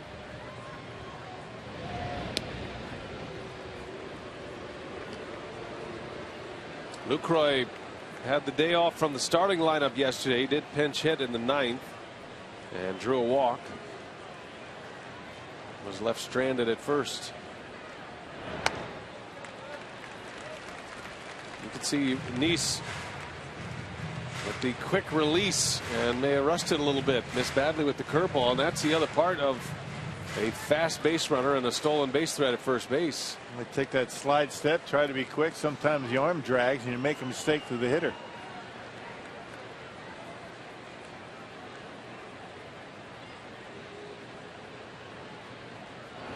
Lucroy, center field. That ball's well hit. Back is Young, and it's off the wall. Gomez around 3rd. He'll score. An RBI double for Jonathan Lucroy, and this game is all tied up. Hit something else, isn't he?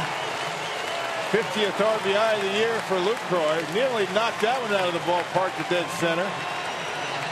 Oh, what an at-bat by Jonathan Lucroy. A 1-2 count. Fought off a couple of tough pitches. Nice makes a mistake, I think, because worrying too much about Gomez at first. Tried to be a little bit too quick. Caught the middle of the plate, and Lucroy nearly hit it out of here, but he tied it up. On a 1-2 pitch, Lucroy evens it up at 2 apiece, and a 2-out rally for the Brewers here. Back-to-back hits. Jonathan Lucroy 2nd in the league in doubles. He now has 34 doubles. 5 behind the league leader Paul Goldschmidt of the Diamondbacks. gives Ryan Braun a swing here in the 5th. 2-2 game. Braun, and that's down a base hit. And here comes Lucroy. Granderson's throw to the plate. Lucroy is in there. It's cut off. And the Brewers take the lead 3-2. Ryan Braun delivers in the clutch. I'm not messing around. First pitch. Nice getting a little bit too much of the plate that time again. Braun didn't try and pull it. So 3 consecutive hits. And the Brewers take a 3-2 lead. There's the pitch. Little cut fastball. Braun trying to take it to the opposite field and able to dump it in front of Granderson. And Jonathan Lucroy able to score. And it'll give Aramis Ramirez a trip, and he sends one deep left center. Young is back and there to make the play. Ramirez hit it like a bullet. Inning is over, but the Brewers put 3 on the board, and they have the lead 3-2 after 5.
With this picture, Mrs. Superman has arrived as well. The Brewers get 3 runs. They now lead 3-2.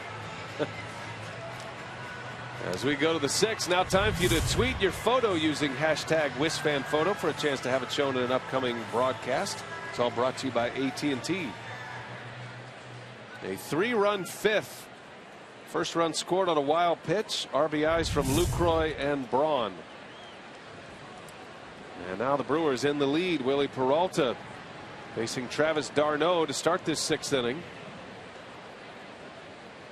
The all-important shutdown inning for Willie Peralta in place after his team scores him some runs.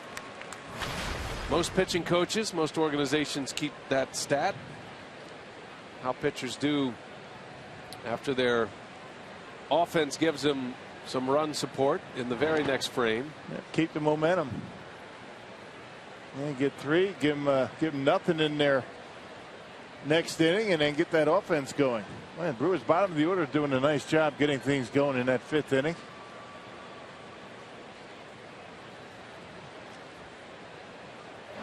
Well, and that inning is an example of what Ron Renicky talks about with his lineup, saying, you know, we have the ability to win all kinds of different games. You know, we have speed up and down the lineup. It is a power hitting team for the most part, but that inning was all set up by Segura's stolen base. You know, you're sitting there with 1 out. You got the pitcher at the plate. Segura's at first. If he's thrown out, that's going to be a quick inning for Nice, but he made it, ended up at 3rd, and then he scored on the wild pitch. Equally deflating was that wild pitch, allowing the run to score, that first run of the game for Milwaukee. And you got to pin that one on the man at the plate, Travis d'Arnaud, even though it belongs to Nice as a wild pitch. That's a breaking ball in the dirt that every catcher will tell you he should block. And right after that, 3 consecutive hits.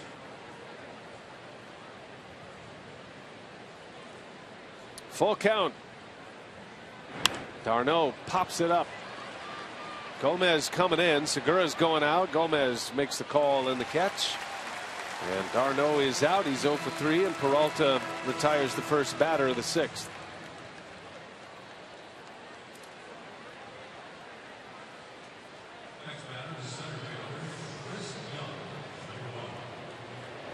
Zach Duke loosening in the bullpen. Pitch count getting into the high 90s with Peralta. This will be 97 coming up. Really labored through the 2nd and the 3rd. Strike 1 to Young.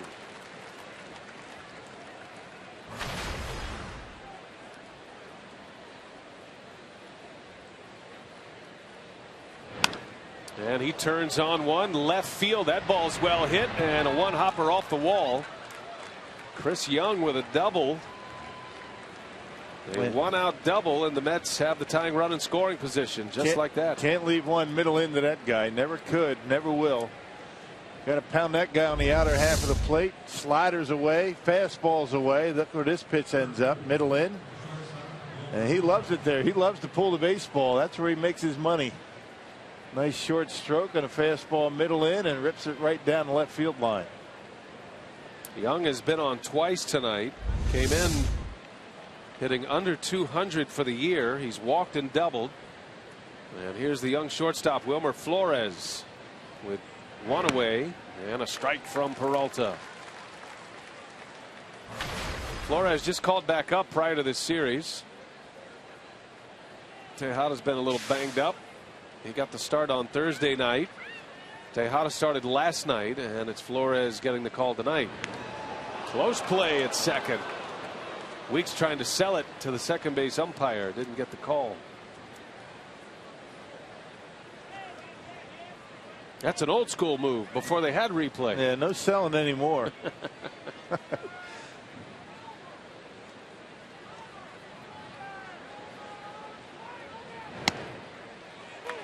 Strike 2. Flores only 22 years of age. He was tearing it up at AAA Las Vegas. Hitting for some power down there in the Pacific Coast League. 13 home runs, 8 of them coming in the month of July. And had a 22-game hit streak this year in AAA.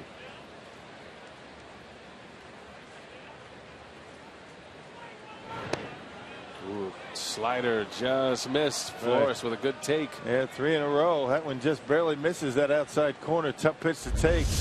Not going to do much with it anyway. He'd already given up on it. You see that front shoulder just off the edge.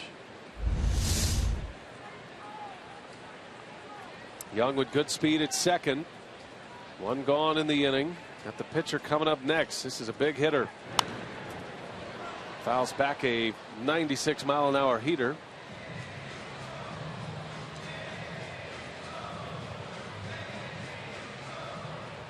Remember, Nice batting 8th in the Mets lineup. Due up next. Just maybe. Bobby Abreu lurking in the dugout. A ball and 2 strikes. And a bouncing ball to second. Ricky Weeks makes the play for out number 2. Young advances, but 2 men are out. And decision time for Terry Collins. And he will make the call. Nice is coming back. Bobby Abreu will pinch hit. And it might be Zach Duke.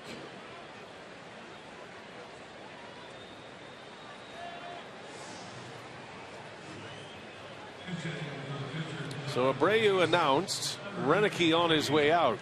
And he will counter.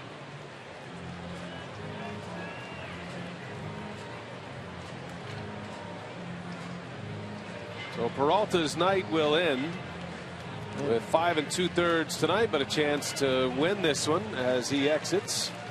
Didn't have his great stuff, but he hung in there, and he'll exit with a lead. We'll take a break. We'll set up Zach Duke.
Peralta exits after 5 2/3. And 2 earned runs at this point. Zach Duke trying to strand a Peralta runner at third base and get to the dugout with a lead. And Zach Duke has been about as good as you can do it. Started the season, Rock, as a situational left-hander, and he's anything but right now for the Brewers. Yeah, opponent batting average at .203 is all. He's equally good against left-handers and right-handers. And getting some big strikeouts for Ron Renicky. 54 punch-outs in 41 innings this year. And his numbers with inherited runners have been very good. He's stranded all but 6 of 25 inherited base runners this year. He's got a man at third base and 2 outs. There you see his numbers, a 1.10 earned run average for Zach Duke. A lot of managerial strategy here in this 6th inning. Terry Collins announced Bobby Abreu, sent him in to pinch hit. Now he'll counter Renicky's move with Campbell,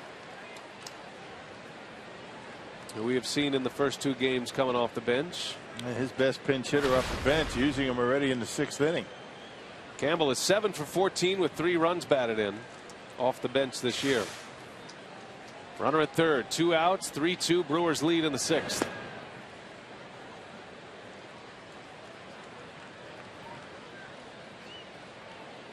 Terry Collins has 5 on his bench, burning 2 of them here in this at bat. Young takes his lead at third. Duke spins a breaking ball in, just caught the edge. 1 ball, 1 strike on Campbell. Yeah, Duke has an opponent batting average against right-handed hitters this year of .229. That's how good he's been.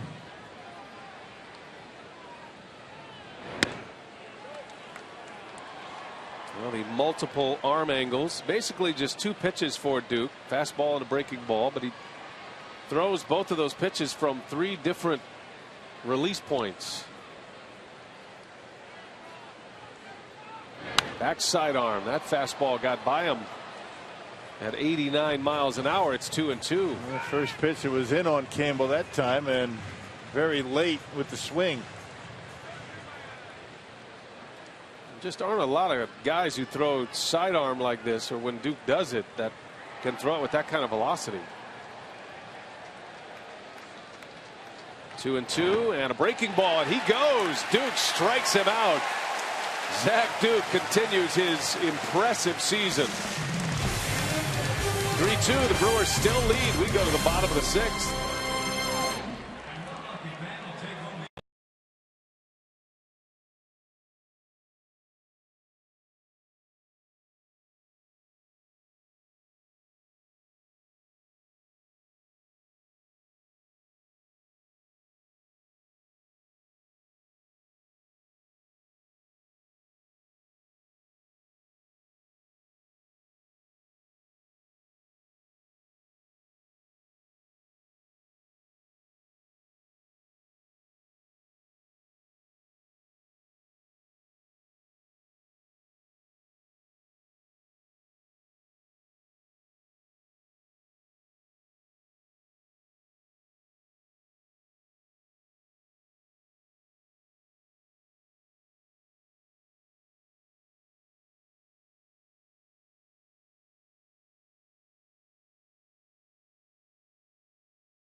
As we head to the bottom of the 6th inning, and as you take a look at Jim Henderson out there on the fence here at Miller Park, great seats are still available for tomorrow's showdown between the Brewers and Mets.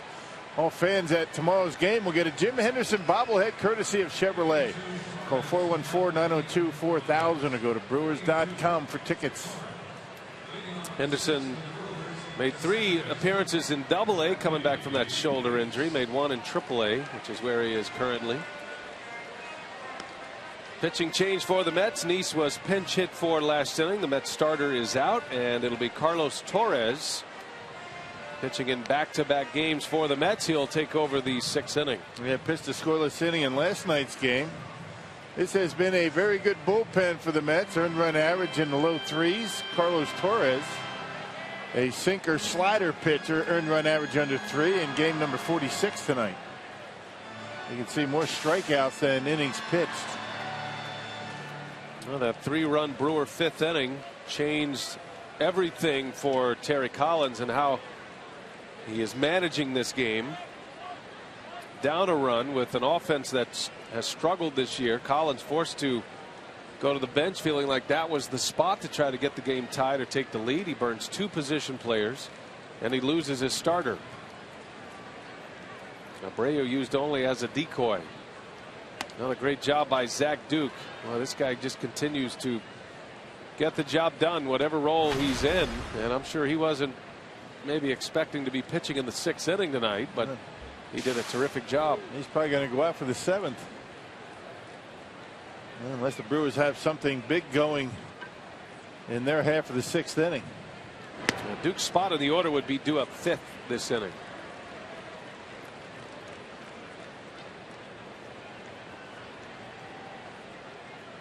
I'm not even sure the Brewers knew what they had in Zach Duke when they signed him this offseason.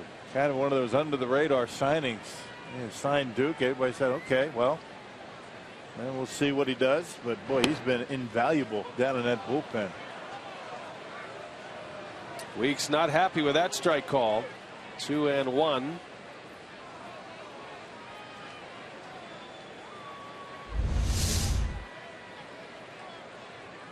That did look low, didn't it? But Fox Tracks had it right on the edge.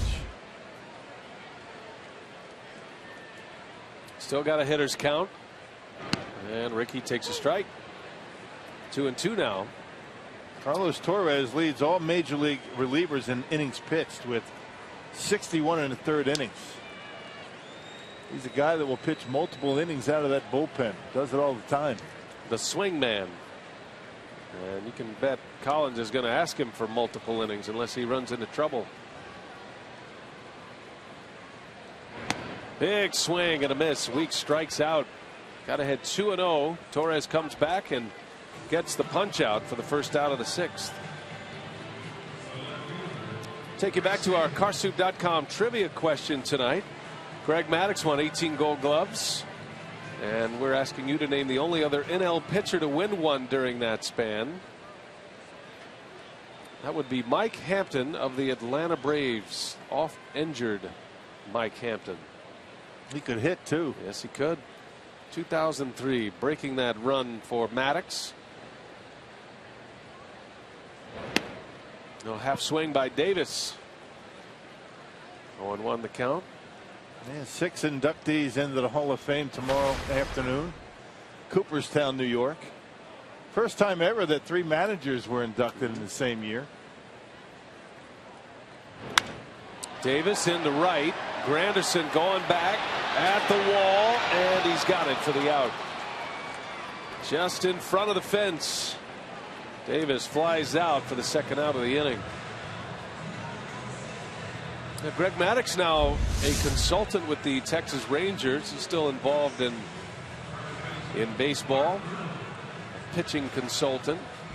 The professor. Greg Maddux started his career with the Cubs, finished up with San Diego. 4 Cy Young Awards in succession. 355 wins, and he was a guy that set a new standard. Not a power pitcher, but one of the great thinkers ever. It's Mark Reynolds deep into left center field. Reynolds watching this one go. Goodbye. Home run. Mark Reynolds. 4-2 Brewers. Reynolds with his 3rd home run on the homestand. And gives the Brewers a little cushion. That's number 17 for Reynolds. Ties him with Davis for the club high. Well, he went a long time without a home run, but he's starting to get hot again. He hits him in bunches. Got a cut fastball, middle in, got under it, but just never seemed to want to come down. He got it right on the sweet spot and knocked it out of here. Out of here by plenty, up on that concourse out there in center. Nice easy swing for Reynolds, and see you later. He knew it was out. A strike to Segura. Well, Mark Reynolds, he does not hit for a high average. He strikes out a lot, but he does take his walks, and he can give you that power bat. 17 home runs this year. There's another guy the Brewers signed as a non-roster invitee, just like Zach Duke. Getting a lot of production from him. And he won a month between home runs, I think it was. He still has 17.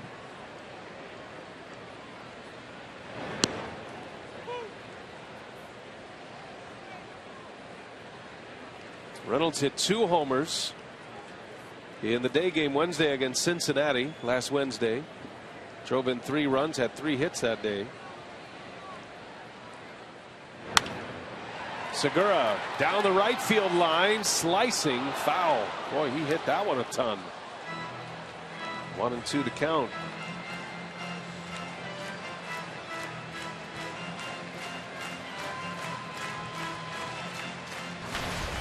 Mark Reynolds went a stretch. I was just validating that thought you had, Rock, but he went a stretch. He hit 1 home run between June 3rd and tonight. Here we are, July 26th. Yeah.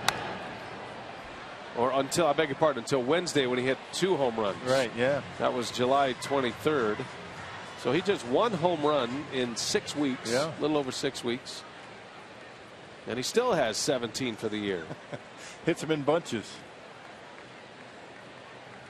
And the Brewers are hoping it's going to be a big bunch coming up.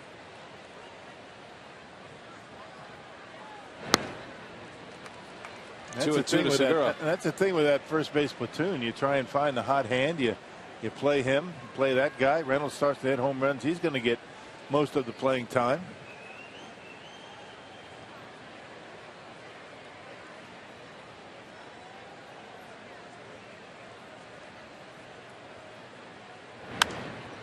Segura pop up in the grass behind first base in fair territory. Granderson makes a catch. Inning over, but the Brewers strike again.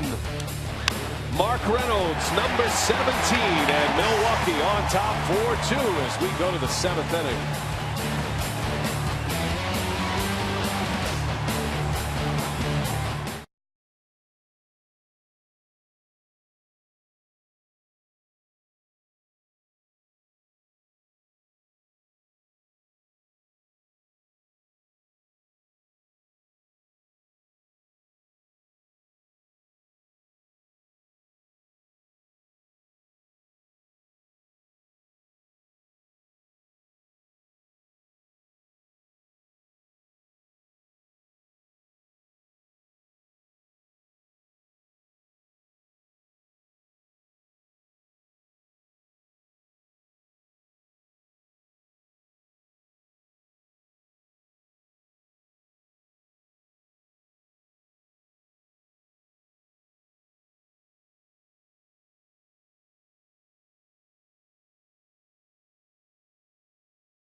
Play. This really turned the game for the Brewers. A stolen base by Segura. Peralta then flew out.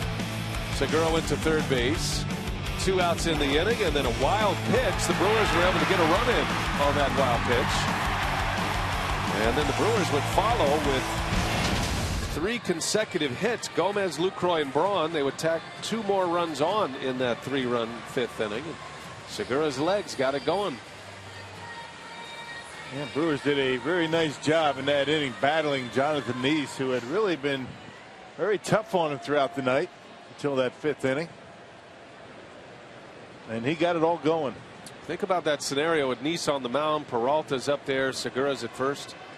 And Willie with 2 strikes. You would have lost every bet to think that Nice would be out of the game after that inning. He was cruising along. The Mets had a 2-0 lead. And that aggressive nature of Ron Renneke as a manager, and has instilled that with his players. Segura swiped the bag against a guy who's tough to steal off of. Zach Duke back out there to start a full inning after getting the final out last inning. Quickly ahead of Eric Young Jr. 0-2.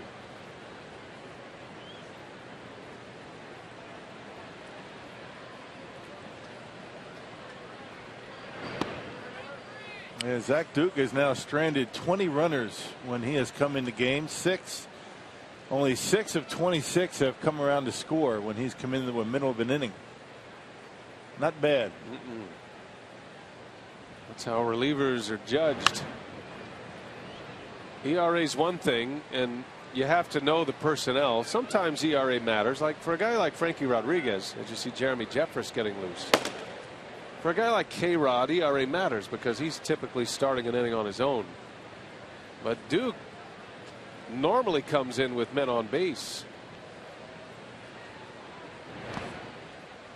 So you spend a little more time on the ancillary numbers for a guy like Duke, like inherited runners, batting average to first batter. And all of those numbers stand up tall for Duke this year. 2-2 to Young. Got him. Zach Duke with a fastball strikes out Eric Young Jr. And once again, everything away. Then he busts him inside, gets him. Eric Young Jr. late on the fastball, 89 miles an hour. Lucroy setting up inside, and Zach Duke hit the glove. All about location for Zach Duke. Very rarely leaves one up out over the plate. He's been outstanding. You know, it makes perfect sense that you would throw your pitches from different arm angles, and it's got to be so tough on a hitter, and you wonder why pitchers don't do that more often. It's just a hard thing to do and to succeed at. I think that's one of the main reasons guys like Bronson Arroyo have been able to hang around so long. I mean, Arroyo does that about as well as anyone. And they say it's easier on the arm, easier on the shoulder. Elbow coming from, you know, that sidearm delivery. Has resurrected his career by taking a chance. And he was, after being a starting pitcher with the Pirates, throwing from one release point. His career was starting to unravel a little bit. Ended up in the minor leagues with the Nationals, traded to the Reds, and that's where he started to tinker with these different arm slots, and that sidearm fastball zips in for a strike. How many guys get drafted throwing sidearm, though? I mean, everybody gets drafted because they throw over the top. They got big velocity, got one great pitch. It's ordinarily later in your career when you have to make adjustments when you start doing that. There's another good slider for his strikeout. So Zach Duke has come in and struck out 3 batters.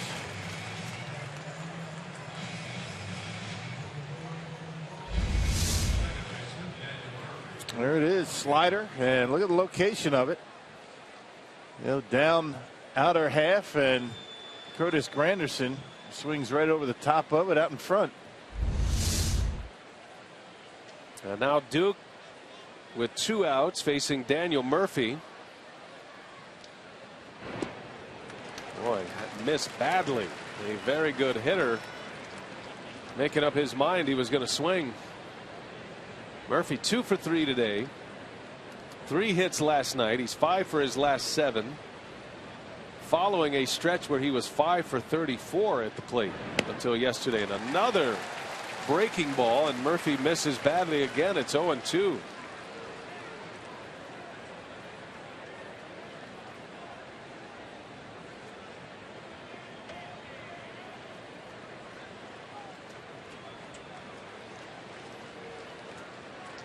Zach Duke trying to strike out the side. 0-2. And a fastball missed.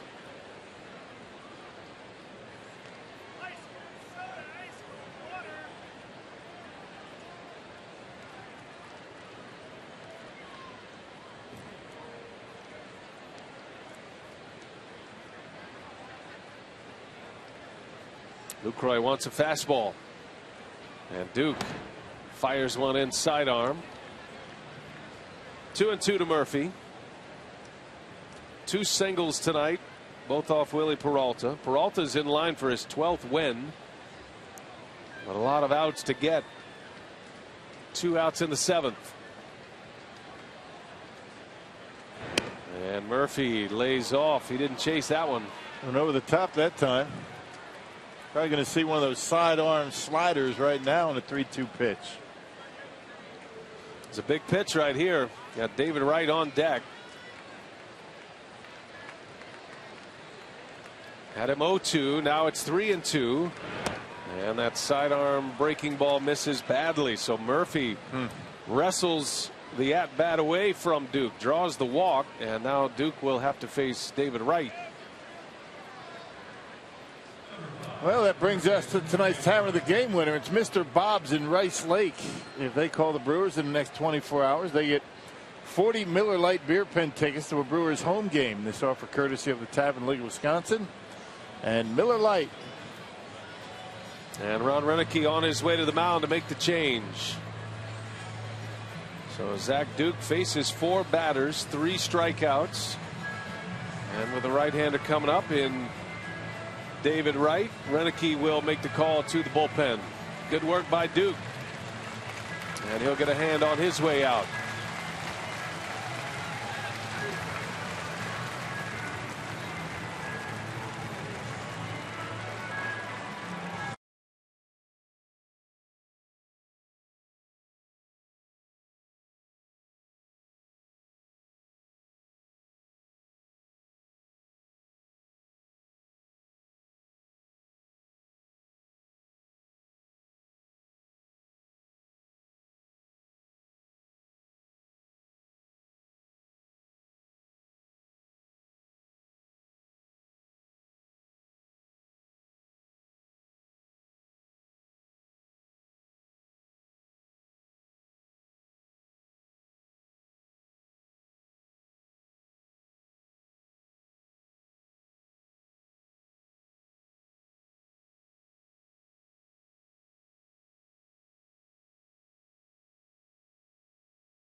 Matchup here. Duke is out and Jeremy Jeffress in the game, the AAA closer at the time of his call up, and Renicky said he wouldn't hesitate to put him in the fire.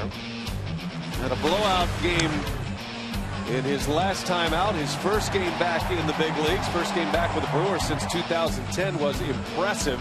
Hit 100 miles an hour, did Jeremy Jeffress. Yes, he did. Took the roster spot of Rob Wooten. Got called up on Monday from AAA. In 30 games, had a 151 earned run average. 45 strikeouts in 41 2/3 innings. And he tossed that perfect inning against the Reds on Wednesday. That completed the sweep. Jeffress used to finishing games. He emerged as the closer in AAA. An incredible comeback story.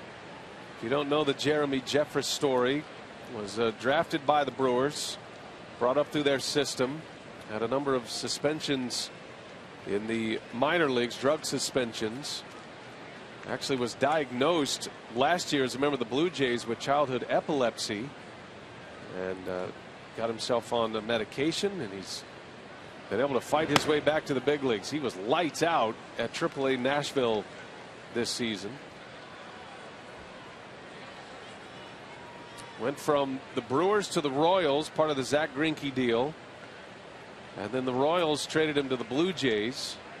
And he elected free agency once he was sent down from Toronto. In a big spot here. David Wright at the plate. 2 outs in a 2-run game in the 7th. And the first 2 pitches, 96, 97 respectively. And he can bring it. Kind of a short armor. You know, hitters say that they don't pick it up all that well against him. Ideal for the bullpen because he really struggles with that second pitch. The Blue Jays moved that release point of Jeffress down to that 3/4 delivery last year. It used to be straight over the top. Zips one in, jam shot. That's a fair ball. Ramirez makes the play, and Jeffress gets David Wright in a big out in the 7th. Inning over. Brewers still lead 4-2.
And tomorrow is another Blue Bunny Ice Cream Sunday. At each Sunday home game, the first 2,000 kids ages 12 and under to enter Miller Park will get a coupon for a free Blue Bunny mini swirl cone. Compliments of Blue Bunny Ice Cream. Visit Brewers.com for details. Just shy of 40,000 on hand tonight at Miller Park. Having a good time. The Brewers with a 3-run 5th inning. Coming back from a 2-0 deficit. Added one in the 6th on a Mark Reynolds homer. And now Reynolds' platoon mate over at first base. Lyle Overbay will get the pinch hit appearance. So Jeffress comes in, does the job, gets right, faces one batter, and his night is over. And Overbay to pinch hit. Overbay is 6 for 14 as a pinch hitter. Has a home run as a pinch hitter. 4 runs batted in. Overbay started last night. Had a walk and a hit. He was 1 for 3. And chases a big curveball. Carlos Torres. Gomez to follow. Back at the top of the order, then Lucroy. Anybody gets on, Ryan Braun will hit in the 7th. As Overbay strikes out. 1 away for Torres. Torres with 3 different pitches that he can throw for strikes pretty much any time. The big curveball that we saw that he threw to Overbay there. The cutter and the fastball. And good movement on all of his pitches.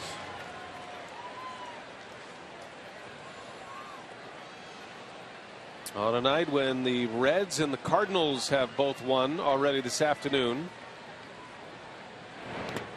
In that very tight Central Division, the Pirates are 3 games back of the Brewers to start play today. And they are in Colorado tonight. They're trailing 2-0 tonight. That game's in the bottom of the 5th. The Rockies lead 2-0.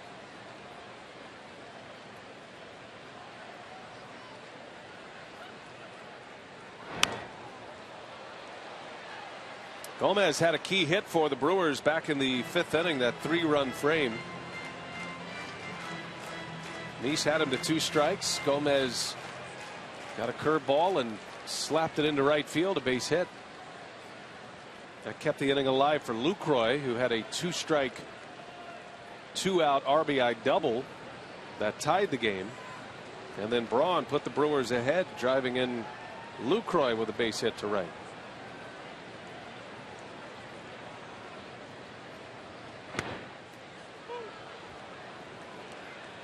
One and 2 to Gomez. And Gomez got that base hit after falling behind 0-2. And spiked that curveball. The run scored, and then big things happened for the Brewers.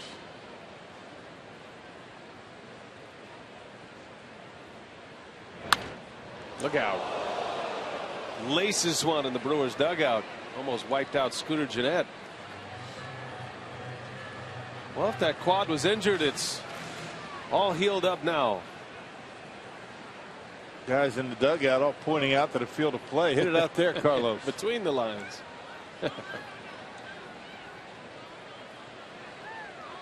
One and 2. The count remains. Torres delivers and Gomez fouls it off. That'll be in the seats. Yeah, Mike Guerrero, assistant hitting coach, thanking a higher power for his safety right there on that line drive.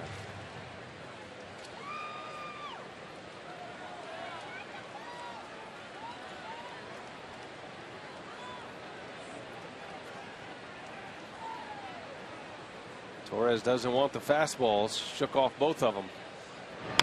Gets a breaking ball. Little cue shot. Murphy scoops it up. Fires to first just in time to get Gomez. 2 outs. 2 up, 2 down for Carlos Torres. And here comes Lucroy.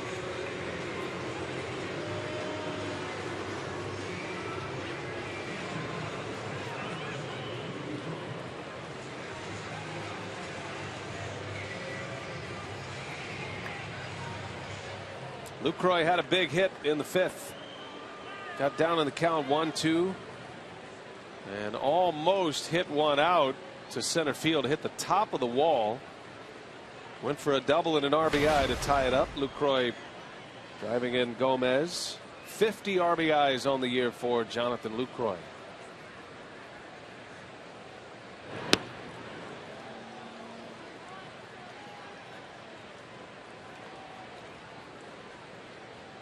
Lucroy is on a pace for 50+ doubles. He's got a chance to set the Brewers franchise record, which is still held by Lyle Overbay.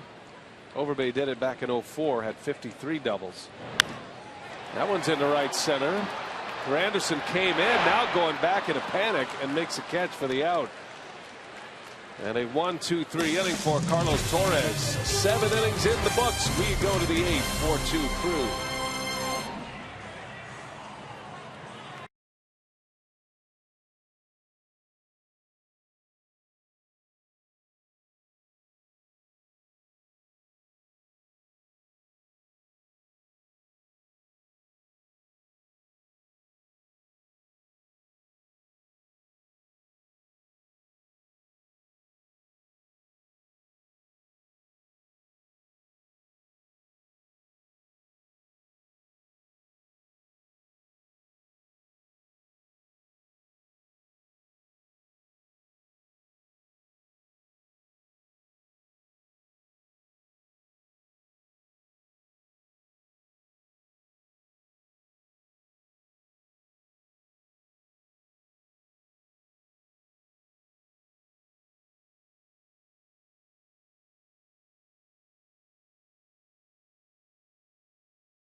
half. A 3-run fifth set him up.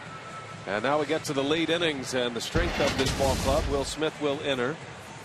News and notes from around baseball today. Jake Peavy acquired by the Giants, traded from the Red Sox, and he will start tomorrow for San Francisco against the Dodgers at AT&T Park. A.J. Pierzynski had a big day in his first day as a Cardinal. 3 for 4, had an RBI, and the Cardinal win.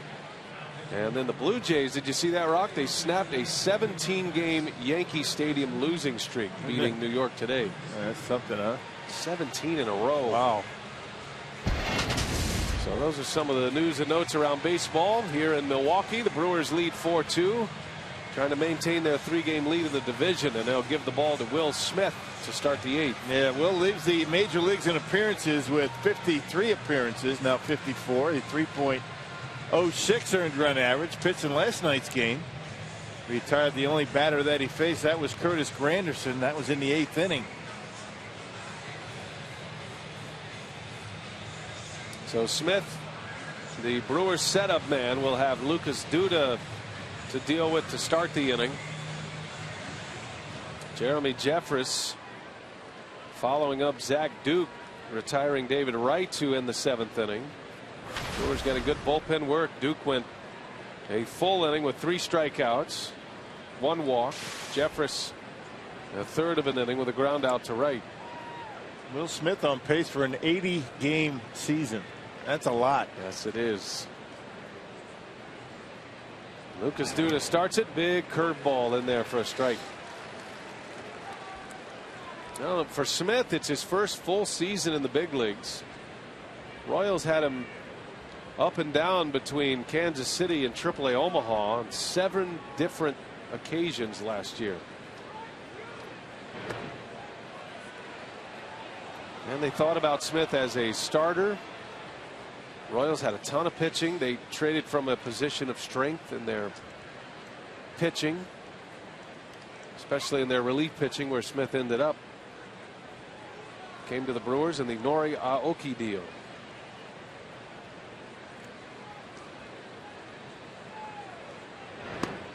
One and 2 on Duda.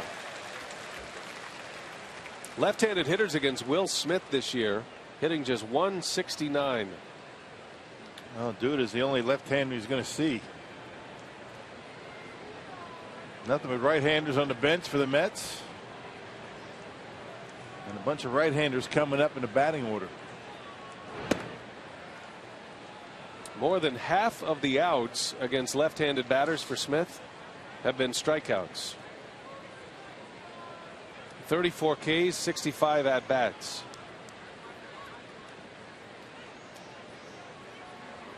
4-2 Brewers. 2-2 to Duda, and a fastball got him. He knew it. Surprised him. Yep, thought he was going to get a slider. 96-mile-an-hour fastball instead.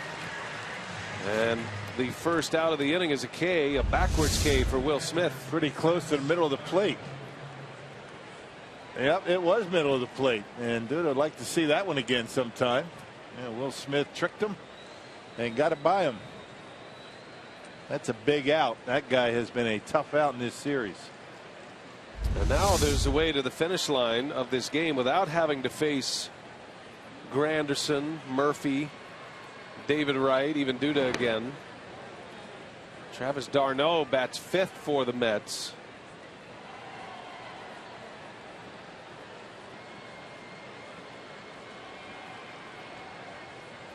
Brewers would rather not have to deal with Murphy, Wright, and Duda anymore, especially after what happened last night as Smith zips one in for a strike.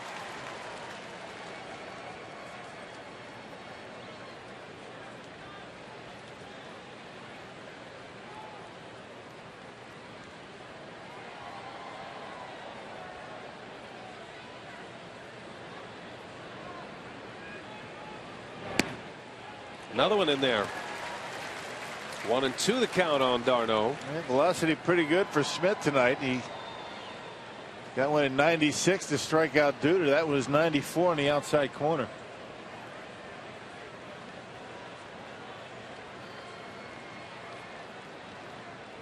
Smith deals a 1-2 and he fouls it back. Went right back to that spot.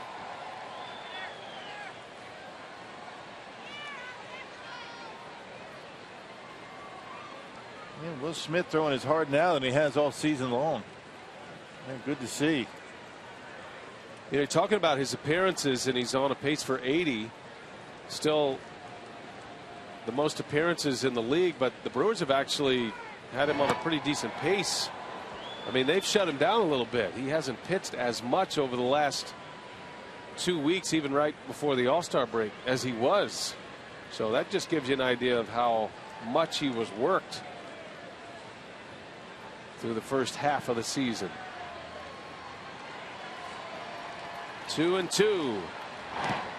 Doesn't chase, and it goes to 3-2 now on d'Arnaud.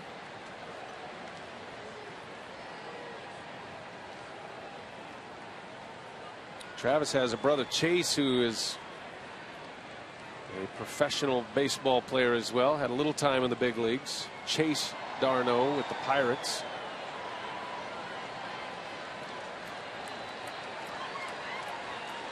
Full count.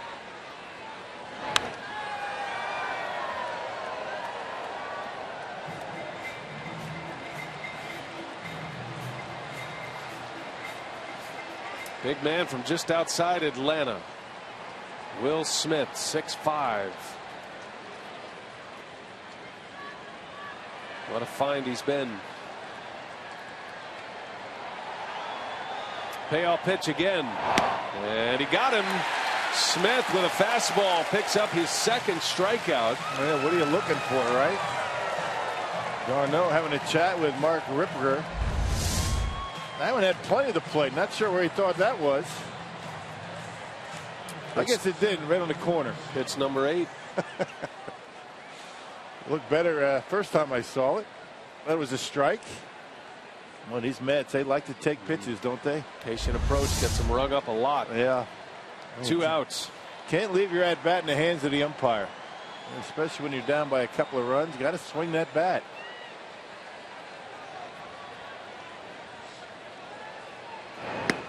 Coming from a former player that never walked. Right. just try to justify my ineptitude. That's all. That's a good theory. How about these Brewers relievers? They face 7 batters, 5 strikeouts. 1 ball, 1 strike on Chris Young. Zach Duke came in, struck out Eric Campbell to end the 6th inning, left a runner at third base. Duke then had 2 more strikeouts in the 7th, and now Smith with a couple of Ks. And he's got Young 1 and 2.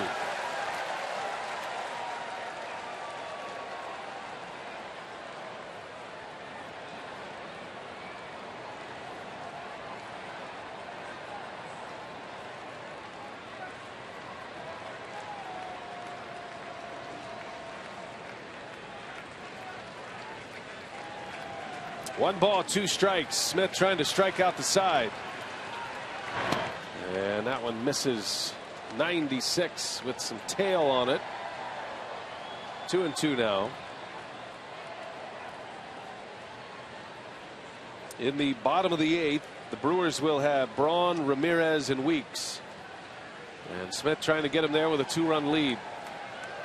2-2, and a swing and a drive to left. That ball is well hit, and it is off the wall. Chris Young with his 2nd double of the night, and on base for the 3rd time. Another pitch that ended up middle in, and Young able to drive it off the wall. Brewers got a break there. That ball wasn't just a little bit higher. Watch where it ends up. Down and in. Chris Young, that's his sweet spot. That's his hot zone right there. And just didn't get it high enough to get it out of there. I mean, didn't miss by much, but that's a break for the Brewers. And now the Mets will send the tying run to the plate. And you got to watch this guy. He's a young hitter, and there's not a great book on him, but he showed big power in AAA. Wilmer Flores. 0 for 3 tonight is Flores.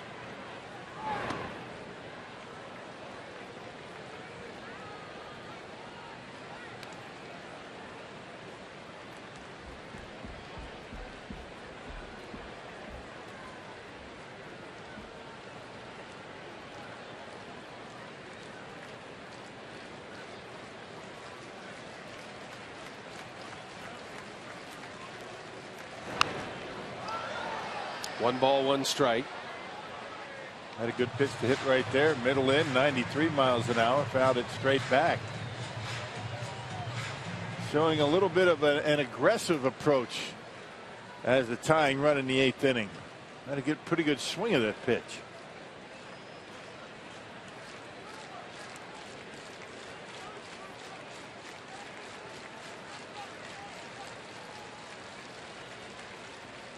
Smith and a 1-1 count, and Flores takes low, ball 2. Third time Flores has been in the big leagues this year. Was an early April call up, sent back to AAA, and then came back in early May. Just got here before this series began, his 3rd call up to the big leagues. .323 hitter in AAA with 13 homers. 2-1 the count. Flores takes ball 3. Every batter counts at this point, and with every batter that reaches, you get closer to the 3 big threats in this Mets lineup in Murphy, Wright, and Duda. Man, you got a threat on deck. The pitcher's spot is due up. 3-2. Flores had another pitch to handle, and he fouled it back. Juan Lagares is on deck if that spot comes up here in the 8th.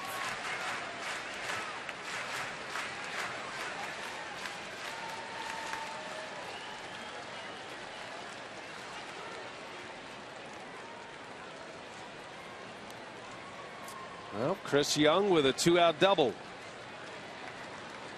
After Smith struck out the first 2 hitters. Full count to the young shortstop. Smith delivers, and a called strike 3. Down he goes. Throwing the curveball, and big Will Smith puts a 0 on the board and strikes out 3 batters. Duda on the fastball. Got Darno on the heater. And back to the curveball for the final strikeout of the inning. 4-2 through.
Yes, I am, because that is terrible.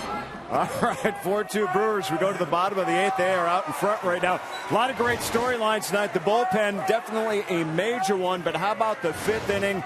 2 down for Milwaukee. They have a chance to take the lead. They got to work hard for it, though, and they do it. Starting with Jonathan Lucroy. We were talking about Jonathan Lucroy with that sweet stroke, a double off the wall, followed by Ryan Braun with the base hit to drive in Lucroy. Clutch 2-out hits. So the Brewers scored 3 in that frame. We'll review it all as Braun gets set to lead off now here in the 8th inning. Catch up with the players in the clubhouse, all coming up on Brewers Live. Brian. All right, Craig and Davey, thanks. Looking forward to that. Here we go to the bottom of the 8th. Torres back on the mound, and a fastball by Braun to start the 8th inning. Third inning for Carlos Torres. At the plate, presented by Wendy's, Ryan Braun had the key hit in the 5th that put the Brewers on top. Single and an RBI. He's 2 out of 3 tonight. Batting average at .302. Updated after his 2 hits. His club leading 61st run batted in. And Carlos Torres doing what he normally does, eating up innings for Terry Collins and the Mets. We're going to get through 2+ innings, or I should say 3 innings tonight. Jonathan Neese went the first 5. Brewers scored 3 off Neese in that 5th inning, and that turned the game around as Braun strikes out. That's the 3rd K for Torres. 1 out here in the 8th.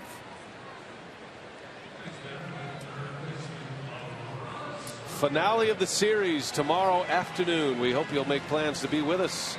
We'll have it on Fox Sports Wisconsin. Our Miller Lite What's on Tap. Jacob deGrom against Jimmy Nelson. 2 very talented young pitchers. deGrom making quite a name for himself this year as a starter for the Mets. Be his 2nd appearance against Milwaukee. And this guy's been tough. I look forward to Jimmy Nelson's turn in the rotation. Prize prospect out of the Brewers system. It'll be his 3rd start in this tour. He did make a start early in the year and got a win against the Marlins. And he'll be on the mound to finish up the homestand tomorrow. If the Brewers win tonight, they'll be 5-1 on the homestand. A chance to make it 6 out of 7 with a victory tomorrow. And all the starters have been very good on this homestand. It's been a nice run for the rotation. Saw Frankie Rodriguez anxious to get back on the horse, as they say, after a blown save last night. Due up for the Mets in the 9th. They'll have 8, 9, and 1. So a pinch hitter. And then Eric Young, and then to the top of the order, Granderson. It's Granderson in foul grounds to make the catch. Ramirez retired. Nice catch by Curtis Granderson. 2 up and 2 down for Torres. And that'll bring up Ricky Weeks.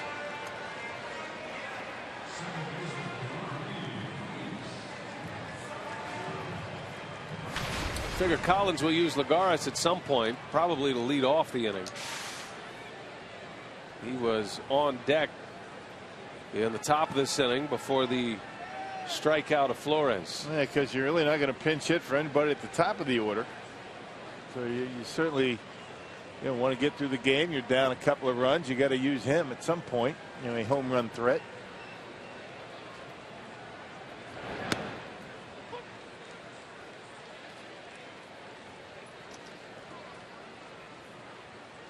Ricky Weeks tonight is 0 for 2 with a walk.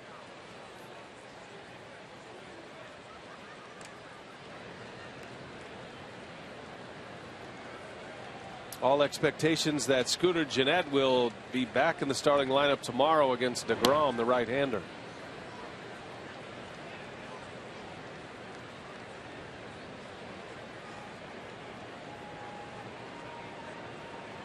There's Scooter. Quad injury has sat him down the last 4 days. 1 ball, 1 strike on Weeks. In there, 1 and 2. A lot of hitters disagreeing with the home plate umpire tonight. We're getting a lot of looks, a lot of comments. Nobody's gotten thrown out quite yet.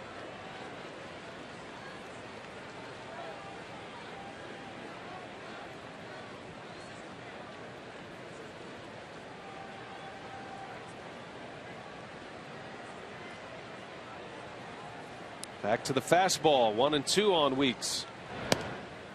And he doesn't chase the high one.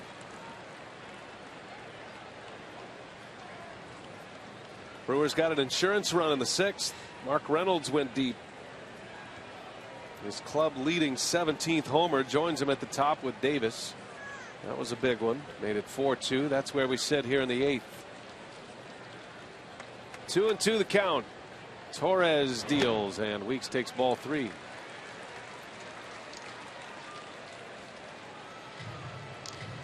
It's not a bad lineup when your 2 best home run hitters are hitting 6th and 7th.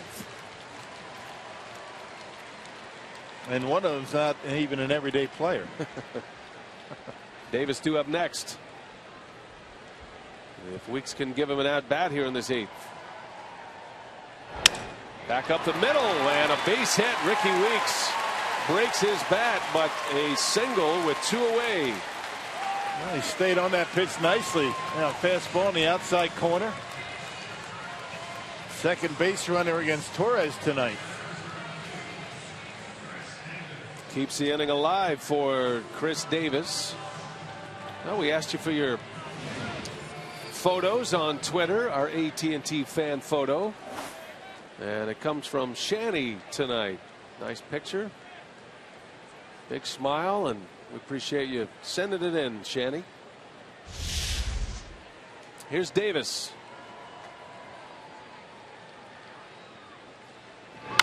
In the air, right center field. This is well hit. That ball is going to be one hopped off the fence. Ricky Weeks around third, going to try to score. Here comes the throw, and Weeks is safe.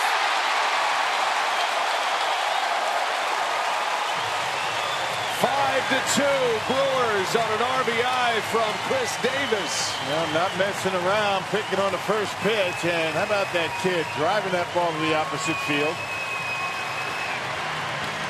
And Ricky Weeks chugging around those bases as best he could, pretty close at home plate. It was a cut fastball to Davis, and he drove it to the opposite field. Boy, what a swing for Davis. He has gotten a lot of mileage out of right center lately. One hop the wall, and we talked about the lack of throwing arm from Chris Young, and it was big right there. And Ricky Weeks able to slide in safely. Boy, that's a big insurance run right there.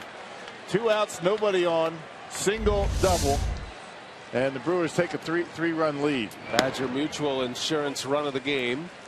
Brewers fortunate that ball bounced and hit the wall. This would have been a very interesting call. I think d'Arnaud blocks the plate there. Had he tagged him out, that might have been one you would have seen reversed, because he was certainly in front of home plate, not allowing Weeks. Question is, did he have the baseball when he blocked it? I mean, that's kind of, it's a tough one. It is. I mean, it's tough to call. It's tough to interpret. It's tough for everybody to figure out. It really is. Ricky did the right thing. He went feet first, and he slid right through the leg of d'Arnaud, and he's in there. 5-2. Brewers lead by 3. Davis over third for Mark Reynolds. In the air, right field line foul. That'll slice into the seats. Well, that ball just jumps off the bat of Chris Davis to right center. Hits it like a left-handed pull hitter. Doesn't slice much. He gets good backspin on. Just keeps carrying out there into the gap. A double and an RBI for Davis. 54 runs batted in now. Goes to third on the throw.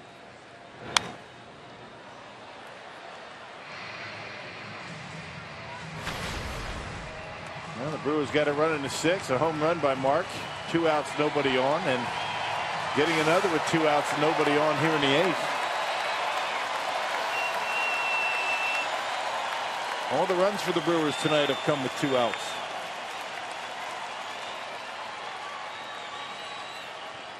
Those are backbreakers for the opposition,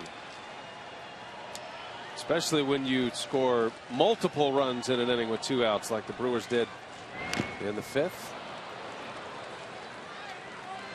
Hey, you wonder if Torres is starting to tire a bit. I mean, he's been out there a while. 45 pitches now out of the bullpen, leaving some pitches up in the strike zone.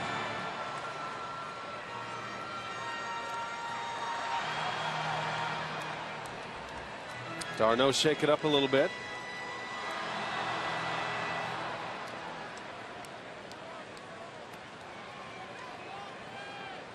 Needs a moment, and he's still hurting. Trying to shake it loose, shake it out. Sometimes it takes a little bit longer. Trying to get his balance. He's just not right. Yep. You got to check on him. 1-2 to Reynolds. Calling for a slider here. And Reynolds puts it in play. Slow roller. David Wright. Gloves. Throws. And off the bag. Safe at first. Run scores. Well, this will be reviewed for sure. Collins on his way out. It is 6-2 Milwaukee, and they'll take another look at this one, you would think. They can't put it in the book yet. It's one thing we've learned about replay. Don't mark it in the book quite yet. Well, does he come off the bag? Can't tell from there. Dan Bellino, the first base umpire, right on it. Oh, yeah. I tell you, that's tough. That could go either way. I mean, that angle, it looked like the ball beat him for sure, but there's a foot on the bag there. Who knows? Well, that view from center field, probably the best look at it. And then Reynolds, did he touch the bag? I think he dragged the back foot across the top of the bag. Right there is his foot on the bag. Pretty close. Wow, that is a tough one. That is going to be a close call. I mean, you're talking about the width of the spike. Was the spike on the bag or not? I mean, this to me looks like one that is going to remain, is going to stay, because there's not enough clear and convincing evidence. But we'll see. And we'll see what they decide in New York. We've been surprised before. The calling umpire is Dan Bellino. Crew chief is Kerwin Danley. And the umpires are looking at this one. Mets are coming off the field. Yeah, and Reynolds is running off the field as well. I'm not so sure. Yep, they're going to call him out. So enough evidence for New York to make that call. The inning is over. And it is a 5-2 game. So it is a save situation. And here comes K-Rod right back on the horse, trying to save this one and give the Brewers their second win in this series.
And the 8th after that big 3-run 5th inning that put them on top, and a 3-run lead to work with. Frankie Rodriguez out there for the save opportunity. Columbia St. Mary's save tracker at 29. K-Rod's last 30 save season was in 2009 as a member of the Mets. He saved 35 that year. Still the all-time single season record holder for saves in a season. 29 out of 33. Rocky blew his 4th save of the year last night. Right back on the mound tonight. Yeah, doesn't have to wait too long, does he? To try and pick up number 30. Juan Lagares will pinch hit. First pitch, strike from K-Rod. Yeah, location not very good for Frankie last night. A lot of fastballs down the middle. Now they will get the changeup down in the strike zone. He's hoping that's different here tonight.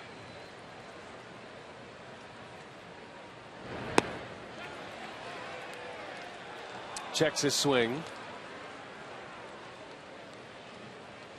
A ball and a strike on Lagares, the everyday center fielder for the Mets, not in the starting lineup tonight. And pinch hitting. Terry Collins has used 3 players off the bench tonight. Burned 2 of them in the 6th inning. Abreu and Campbell. You got 2 left. Tejada and Anthony Recker, the other catcher. Both right-handed hitters. Now Eric Young Jr. due up next, and then the Mets go back to the top of the order in Granderson, who's had a good night.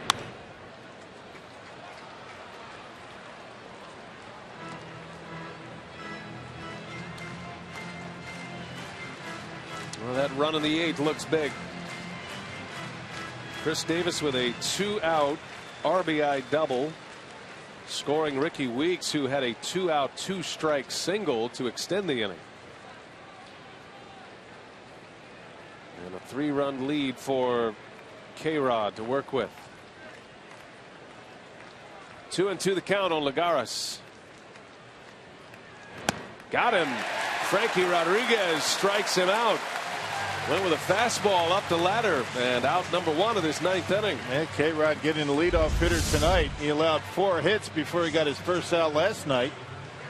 And an excuse me swing by Lagares for the first out. Well, the Brewers bullpen's coming in striking out Mets. Bunch of strikeouts since they've come into the game. 7 strikeouts for Brewers relievers tonight. Starting with Zach Dukes K in the 6th. It's been Duke, Jeremy Jeffress, Will Smith in the 8th, and now K-Rod the 9th. Here's Eric Young.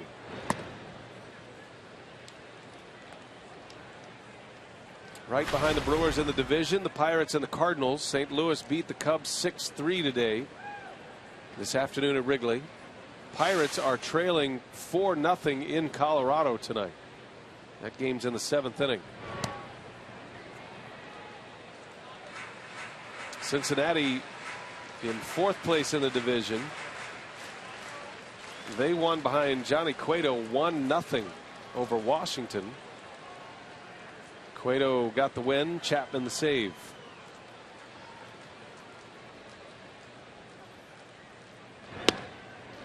That Reds win over the Nationals does mean that if the Brewers win tonight, the Brewers will have the best record in the National League once again. A lot of teams are packed in there tight within 3 or 4 games. 2-1 to Young. In there, strike 2. And that one right at the top of the zone. The one before right at the bottom of the zone.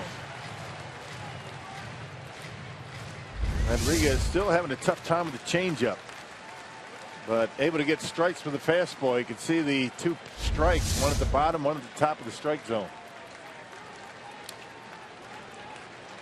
Count is 2-2 on Young. K-Rod delivers, and it's high and away. Full count. Top of the order due up next. You got Granderson coming up, who has 2 hits tonight, including a home run and a double. And then Daniel Murphy would follow if anybody reaches.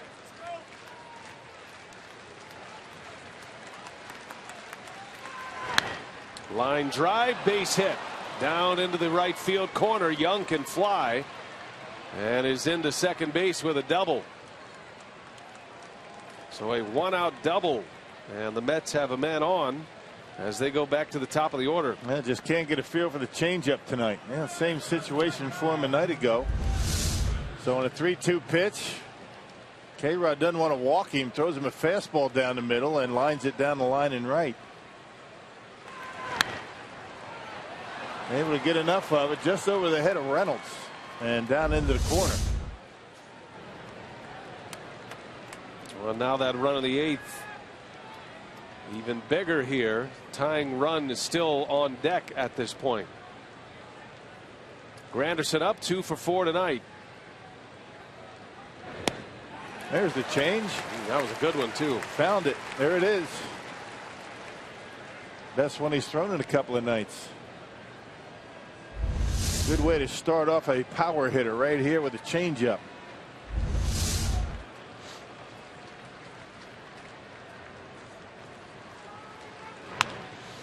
Into right field, hooking foul.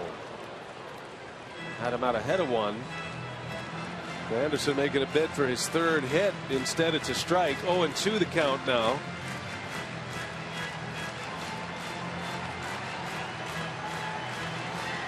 Frankie Rodriguez trying to keep the tying run on deck.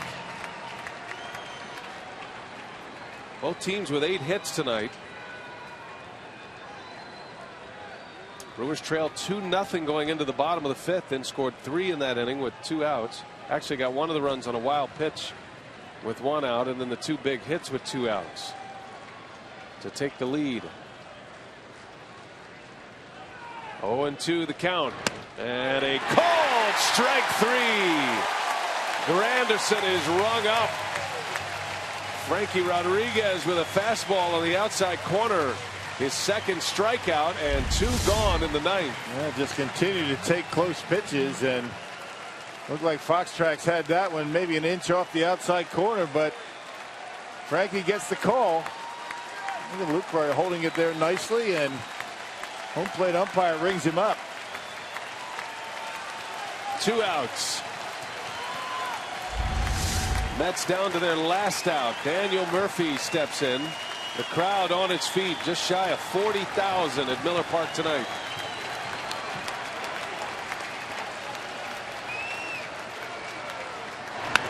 Murphy into right field. Braun coming in, and he slides. He's got it. Ryan Braun makes the catch, and the Brewers win. 5-2 the final score. K-Rod closes the door, his 30th save. And the Brewers bullpen tonight goes 3 1/3. No runs, 8 strikeouts. And it took this play to keep the tying run from coming up. Makes a winner out of Willie Peralta, now 12-6, the Brewers' top winner. K-Rod save number 30. Jonathan Neese the loss at 5-6. Good comeback win tonight for the Brew Crew. And the Brewers now 5-1 on this homestand. One more to play tomorrow to wrap up the homestand in the series. That sets us up for Brewers Live tonight. We check in with Craig Kashawn. What do you have coming up, Craig? Boy, storyline after storyline after storyline tonight, from the hitting to the starting pitching to the relief pitching. We're going to catch up with the Brew Crew here from the manager, Ron Renicky, and break down some big moments in this game.